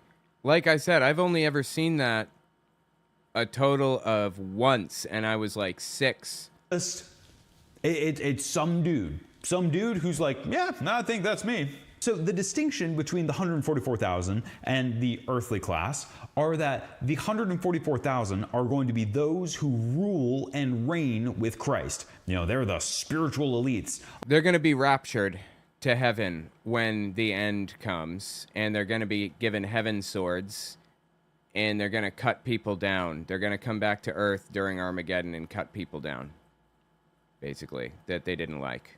All the other Jehovah's Witnesses in the world, you know, they're still like saved and they're going to be living in paradise for forever, but they're not the guys, you know. They're not the governing body of heaven, so to speak. And so if you rewind literally about a year to my very first Jehovah's Witness video, I said back then that the 144,000 doctrine was either revised or totally done away with. And I had a lot of ex-JWs chime in and say, no, this has always been the doctrine. Yeah, that's always been the doctrine. It has not been revised to my knowledge. And I wrote a book about it recently, like in the past couple of years, so.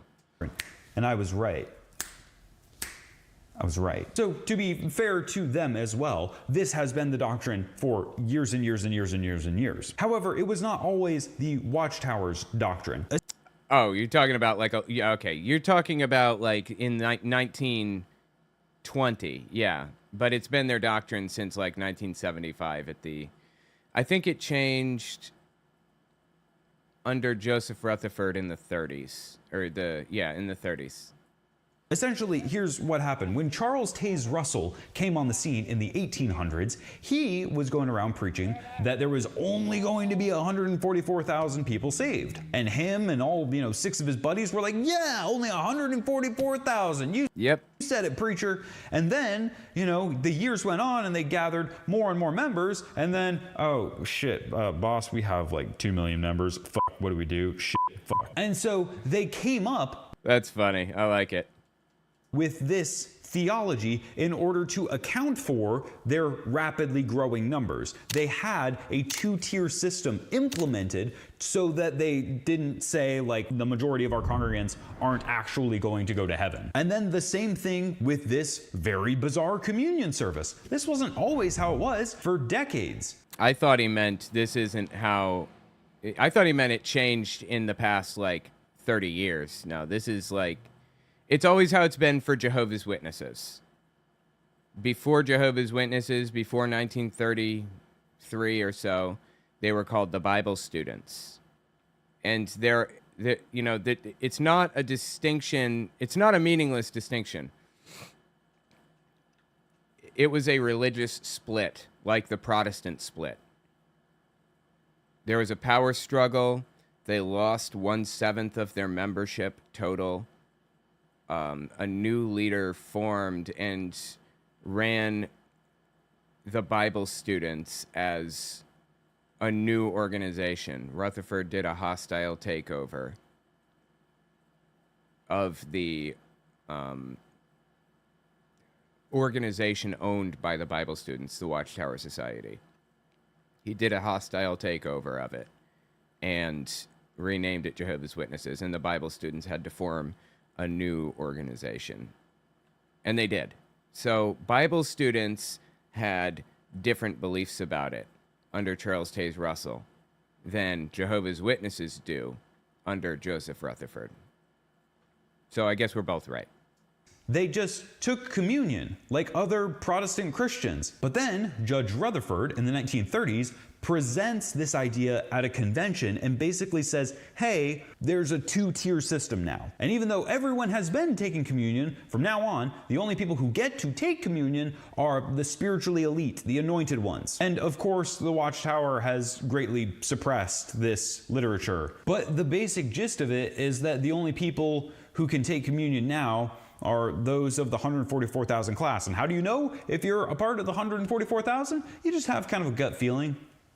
But it's super weird and counterintuitive because the only people who actually take communion are the people who are audacious and, arrogant enough to think that they are so spiritual that they will be among the 144,000 that Christ chose from every believer throughout history. You can do the math on that, right? Yeah, like the apostles are anointed. Like Paul, he's anointed. He will be in heaven with Jesus or whatever. And as soon as they die, they go right to heaven. It's not like they have to wait, to my knowledge. I believe they're just raptured there instantly, pretty much. So okay, there's only 144,000 spots. You got the 12 disciples, you got, the what is it, 13 current governing body members, however many. So you're doing some quick math and it's yeah, look at me. I'm the holiest person in my kingdom hall. Yeah, I'm one of the 144,000. And so you take the communion and then everyone in the congregation is you dick. And ironically, in what is supposed to be a commemoration of the sacrifice of Jesus, has become a spiritual dick measuring contest that is so laughably absurd that I just... Brother, we're not supposed to compare each other's spirituality. We are all serving God together. It's just so dumb. It's so stupid. And just the more I study this sect, it feels like all of the insanity of it is just these people doubling down on really stupid, nonsensical interpretations of the Bible. Well, doubling down on fuck-ups that they've objectively made in the past. Claiming that the end would come in 1975. Claiming that only 144,000 would come or would be raptured to heaven in 1914, and then it didn't happen. And now they have to make up this whole story to explain why it didn't happen, and they were right all along. Yeah, they're doubling down on fuck-ups. And it's not because they're stupid. It's because they're smart. No, it's because the leadership, the people that make these prophecies are dumb as dog shit and didn't learn from the other 16 guys that did the exact same thing. And they have to whip up this explanation, and the other Jehovah's Witnesses believe in this religion so deeply that they'll buy anything that they're saying. People invest their lives into reading the Bible, but their basic presupposition is stupid. The Bible is not a book that was delivered by God to Moses on Mount Sinai. It was a book written by people. If you want to say that we were inspired by the Holy Spirit, that's fine. But it has context. And so Yeah, that's one of the things Jehovah's Witnesses do a lot. They strip the context completely. They find a verse from here, a verse from there, and they combine them into a new verse, and it leads to a completely different interpretation of everything, the day-year principle.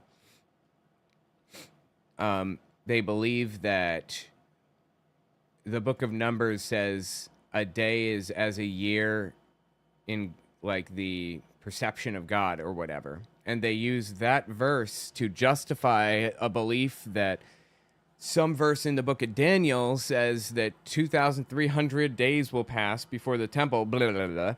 And that means 2,300 years will pass before this thing. And the book of Revelation says that. And they just combine all of this shit together and squish verses together that don't belong next to each other at all and formulate this big, ridiculous prophecy off of all of that trash. And And it's like, at that point, you're not even reading the Bible. You're reading an entirely different book that you've just compiled, They'll look at the Bible and they'll say like, well, based on our calculations, it's very apparent that, the anointed class is supposed to take communion, but the earthly class is not. Meanwhile, nobody in the early church had any conception of this. All early Christian communities took communion. So yeah, you can run your theological calculus all you want, but it just doesn't make sense. Ignatius of Antioch, literally the disciple of Jesus, you think that guy didn't understand communion? So I think the doctrine is stupid, but I think what's worse is just the idea that this is the best thing you guys have to offer. You spent so much time and energy begging people to come to this, and it's laughably stupid. You spent all this time and money and energy inviting all these people to it, and it's so shallow. The entire service is spent doing hermeneutic gymnastics rather than focusing on Jesus. How did you get here? And I always have to remind people, I'm an atheist. By the way, I looked this word up because I hadn't heard it. Hermeneutics. It just means Bible interpretation, pretty much. It's the study of Bible interpretation. If these people were heretics, I wouldn't even care. It's not that they deny the Trinity. It's not that they have a weird conception of who Jesus is.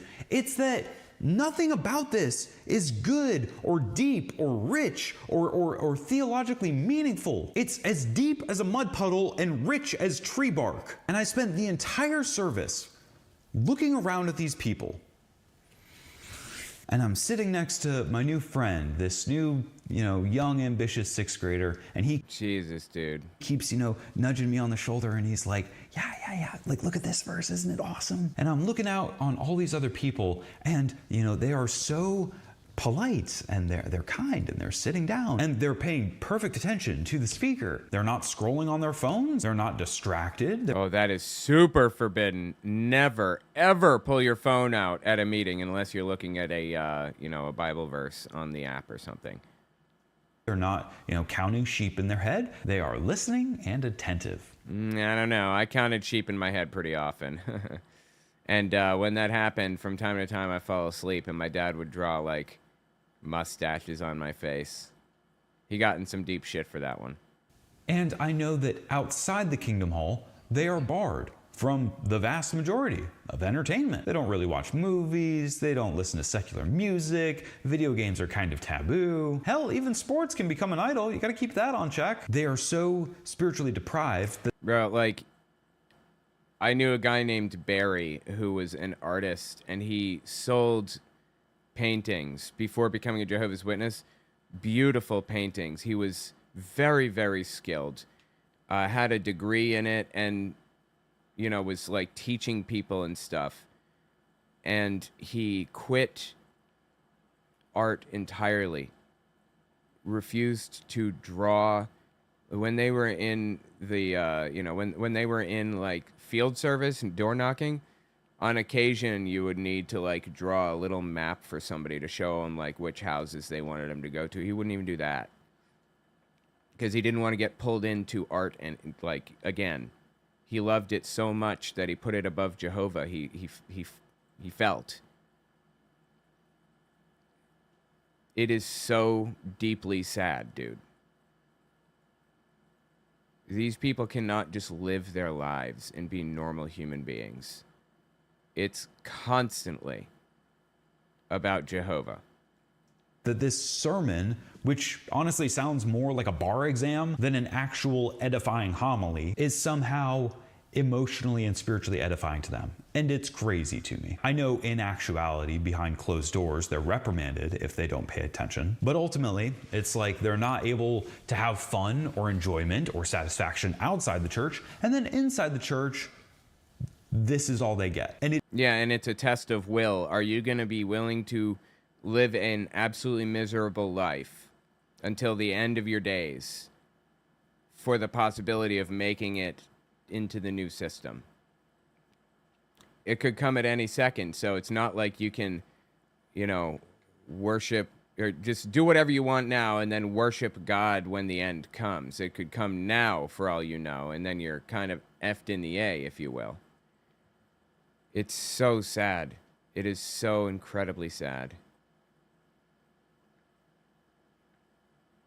You know, my mom, like, has wasted her entire life and her relationship with with all of her kids.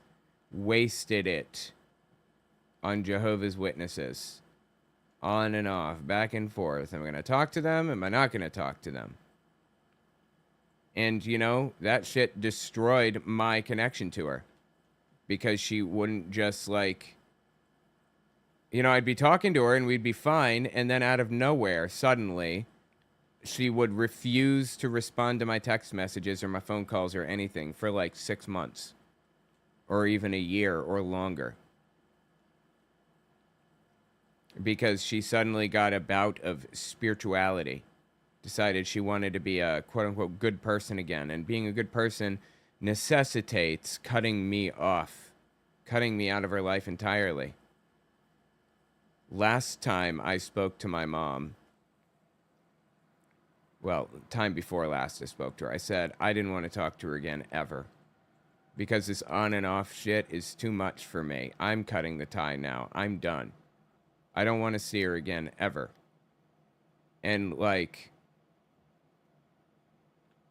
supposedly she cried over that and she's just broken up over it and it was terrible and she didn't know how to handle it and everything. And years go by and I told my kid, you know, my mom, your grandma's not going to be here forever. And so if you want to talk to grandma and know her, then you should probably message her sooner rather than later.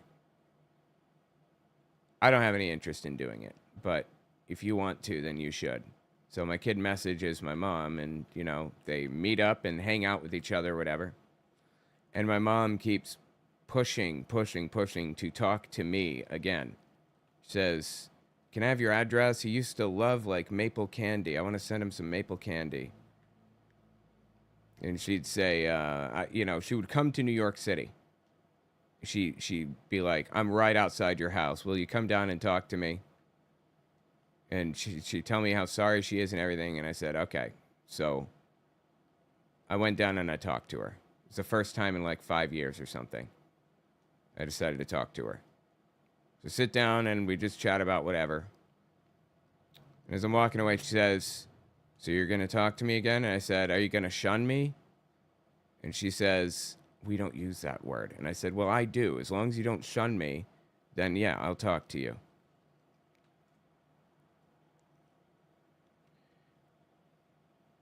Something happened. I mean, this was like a year ago, maybe, somewhere in there. Something happened to my my niece recently, my brother's kid. And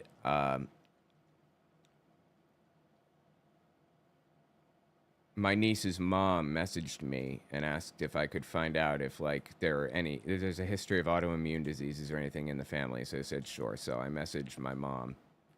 First time in a while. And I said, is there a history of autoimmune disease in our family? And she said, and she didn't respond. She said nothing. So she's, I believe, back to not talking to me again. I don't know that for sure. But this is the exact reason why I told her I didn't want to see her again until she was in a coffin. Because I can't keep going back and forth like this. I can't keep dealing with this shit.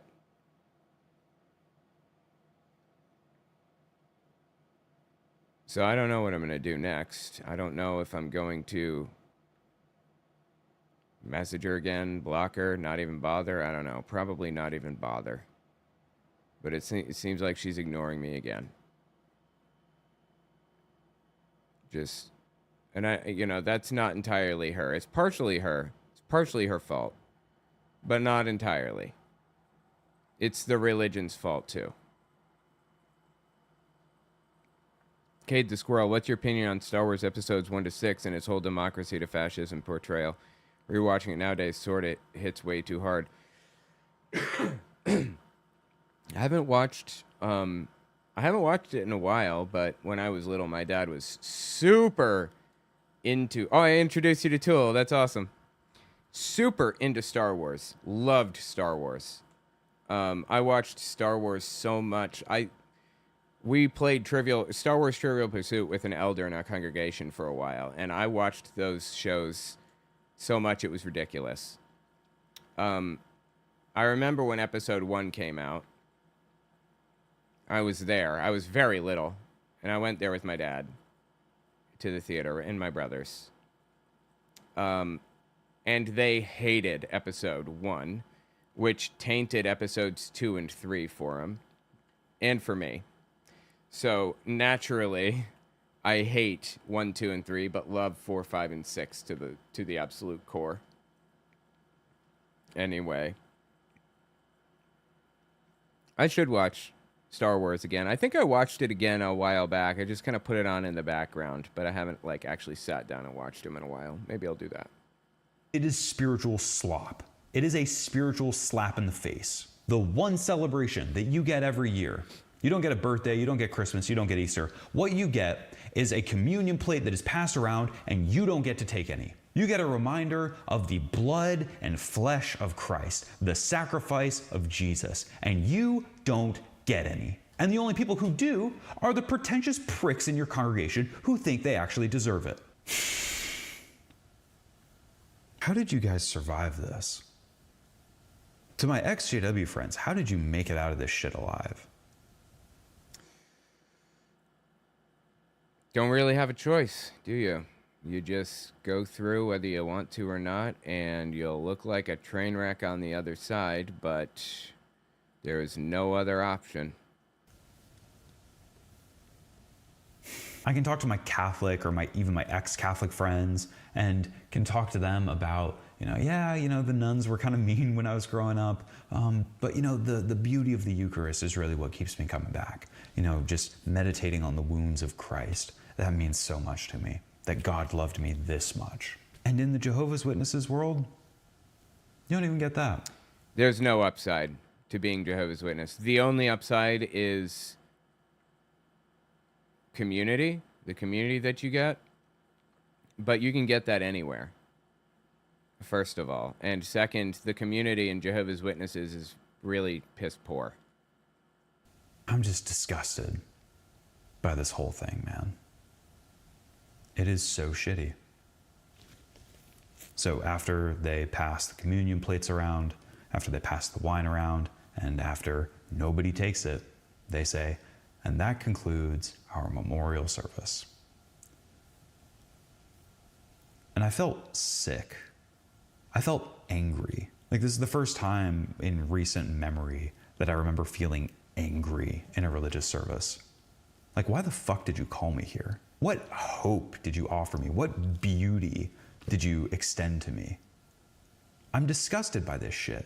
The only thing that's beautiful here is the people who are trapped in this community who somehow feel like they're surviving. I was there 40 minutes early, and it was bursting at the seams, filled with people who were, hugging and shaking hands, and that's the only good part of it, community.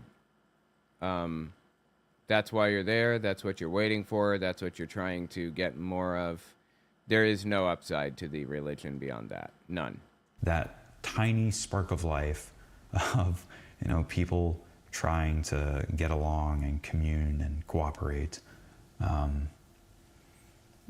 That's got to be all that keeps y'all in this. Because it sure as hell isn't the transcendence of it. It sure as hell isn't the readily apparent theological premises. Oh God, and it sure as hell isn't the music. Woof. But I looked at this sea of people and I wondered how many of them are actually just here because this is better than the alternative. You come from a rural town in West Virginia, and the only people who Bro, that describes me. Aren't addicted to heroin are the people in the Kingdom Hall. Literally describes me. Yeah, that's a compelling reason. I get it. The only people that you've seen with nice, warm, smiling faces this week are the people over at the cart passing out Bible literature. That's a compelling reason. I get it. After the talk, the speaker, his name was Chad, he came up and we started talking. And, I commended him on a really articulate speech. He was a good speaker. The contents of his message were hollow and vapid, but and written by the governing body, effectively written by the society. There's no deeper anything. Like, people can't write their own sermons. They can't, say their own thing about it. They can't nothing. There's no creating like your own thoughts on this stuff. It's all from the governing body. But I don't think that's his fault. I think that's the fault of the community, of this theology. And he's seen countless memorial services in his day, and he kind of knows how it's supposed to go. So I shook his hand and we talked for a little while, and he helped me understand, a couple of doctrines, and he seemed like a sweet guy. And then the little man next to me, he ran back to the back of the Kingdom Hall and grabbed me one of these, and wait, what was it? Ran back to the back of the Kingdom Hall and grabbed me one of the silver sword. Yeah. These, and gave it to me. He was so funny, man. He just kept, every part of the service, he would, lean over and he's like, "Hey, I've got the verse right here." And then well, hopefully he finds his way out. After the service, he was like, let me tell you about this one more feature in the JW app. You know that it has multiple translations, right? Oh, and you can, read the Awake magazine, and you can read the Watchtower magazine. Oh, it's incredible. I just love parsing through it and cross-referencing verses. And that kid was in the 6th grade.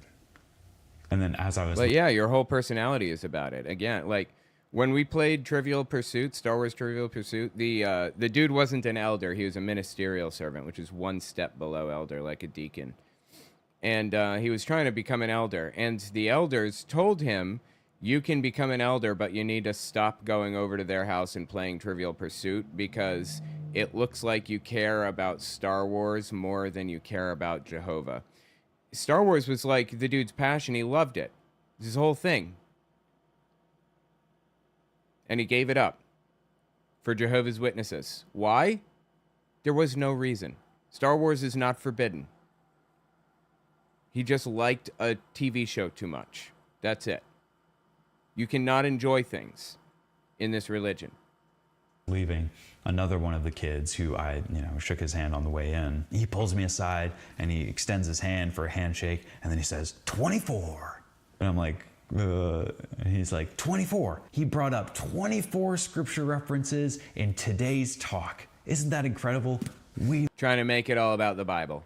He's trying to make sure that he knows that it's, they're hyper-focused on how important the Bible is. That's so interesting. What an interesting detail this dude is relaying. Also, somebody says his parents are like turbo Jehovah's Witnesses. Yeah, we call them physically in, mentally in, PME, as opposed to like physically in but mentally out, or physically out but mentally in. We call them PME, but the really insane ones are ultra PME. 24.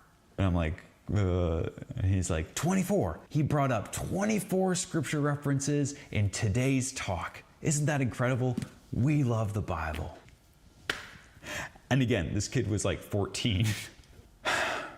And yeah, man, they love their Bible. This is the most vapid, bankrupt religious organization I have ever seen. For the record, the silver sword, the Jehovah's Witness Bible, is altered. It is not the original words in the Bible. It is not a good source. You should not be using it to do Bible research. It's just not valuable for that. And I am so sorry for the people who are trapped inside of it. I'm blasting heavy on them today, man, but my message is always, these people need to be loved. These people need to be shown compassion. These people need to be shown grace, because insofar as I was there today, I see these people overwhelmingly as victims rather than Oh, absolutely. victimizers, and I know... Yeah, the victimizers are the governing body members and the writing staff and stuff. But you know what? Even they are victims. But there are real victimizers. But the system that has bred theology like this, the system that's bred community like this, and scandal like this, it's bigger than any one person.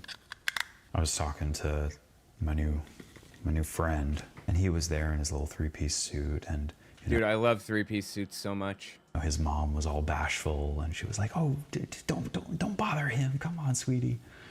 And I was like, "No. He's helping me, better navigate the app, and he's a treasure trove of knowledge."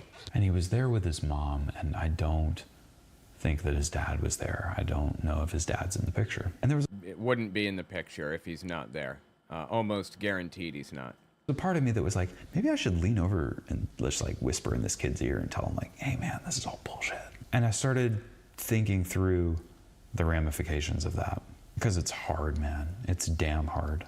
Let's say that he deconstructs and becomes an agnostic, and he tells his mom, "Well, congratulations, kid. Now you're removed from the congregation." What, at 15? And that causes, insurmountable turmoil in the household. His mom's freaking out and hysterical and trying to, yell at him to come back to Jehovah or whatever. And then it's like, oh, well, maybe I should, bring the mom aside and try to talk her out of this evil cult. And then you can imagine the scenario, well, what if the mom wants to leave and the kids don't? This kid's in middle school and he's super passionate. And I'll tell you what happens. I know exactly what happened. If the kid leaves, the mom is to shun the child, pass the child off to anybody in the family that she can.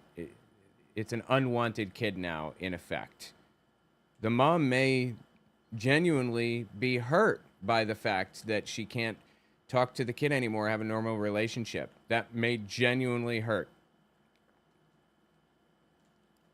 But nominally, all right, let me rephrase. But in effect, it's like she doesn't love the kid anymore, and she's trying to offload the kid to anybody she can. The literature says, don't eat with a kid. The kid must eat in their bedroom. They can't sit at the dining room table with everybody else when they eat dinner. They can't discuss certain things around the family. You must fulfill your legal obligations, and that's it. That is what the literature says you should do if your 10-year-old kid is disfellowshipped, or your 13-year-old kid or whatever. If a mom is disfellowshipped, the kid, and she continues to bring the kids to the meeting, which is, that happens. I knew a woman that happened to. She was disfellowshipped for cheating on her husband, and the kids continued to come. The kids sat in seats further away from her. They didn't sit in the same row. She sat alone in the back of the Kingdom Hall, and her 14-year-old kid, her daughter, sat in another area of the Kingdom Hall, so it didn't rub off on her. And I can remember being his age and literally pointing a finger and reprimanding the adults in my life for not being more passionate about Jesus. What if his mom came to him and said, "Hey, just want to let you guys know that the Jehovah's Witnesses are a cult and we're leaving"? Can you imagine? That happens all the time. That happened with my brother. The meltdowns and hysteria that this young kid might have if she tried to pull something like that. So maybe that's not the move either. Or maybe you talk to him as a family and you try to get them all questioning at once. Well, that's ideal, but it's probably not possible. Or maybe you just hope and pray that, as soon as this kid turns 18, as soon as the clock strikes midnight on his birthday, he just realizes that all of this is bullshit and he leaves. I didn't realize it was bullshit, but I left when I was 17, and I was disfellowshipped basically on my 18th birthday. And, I lost everything. I was kicked out of my house when I was disfellowshipped. 18th birthday. Didn't set foot in that house ever again. It was pretty bad. Even then, his mom might not talk to him anymore. His brothers might totally disown him. I'm just so repulsed by this whole thing, man. And I want to see these people well, but I know that it's a long and painful journey to get there. The Jehovah's Witnesses love this book. They love it to pieces. And if the author of this book were to walk into a room filled with publishers, the publishers would turn the other direction because they would be too busy parsing chapter and verse to give the author of the book any attention at all. And that just breaks my heart. There is no transcendence. There is no beauty. There is just fear. Yeah, and yeah, that's it. It's just fear. And maybe the only beautiful part of this whole thing is just the community element. And, you know, a community of bright, smiling people who deep down are petrified of leaving. And honestly, like, the community isn't even that good. There are way better communities. Like, the Jehovah's Witness community is full of gossips. It's constantly gossip, gossip, gossip. Oh my God. They cannot help themselves but to gossip about other people all the time. And that's really shitty. If you're an atheist or you're a Protestant or you're a whatever, I would invite you to go and see this in person, because I think that it's important to feel those tugs on your heartstrings, seeing the nice, smiling, warm faces, and, you know, second guessing everything you think you know about this cult, because it feels different when you actually like sit down and talk to these people. Because it's easy to believe the abuse and, you know, the awfulness of the human condition when you read about it on a webpage, but when you sit down and talk to them, it's like, no, surely not. Right? So my name's Jared. I'm an atheist. Go to church.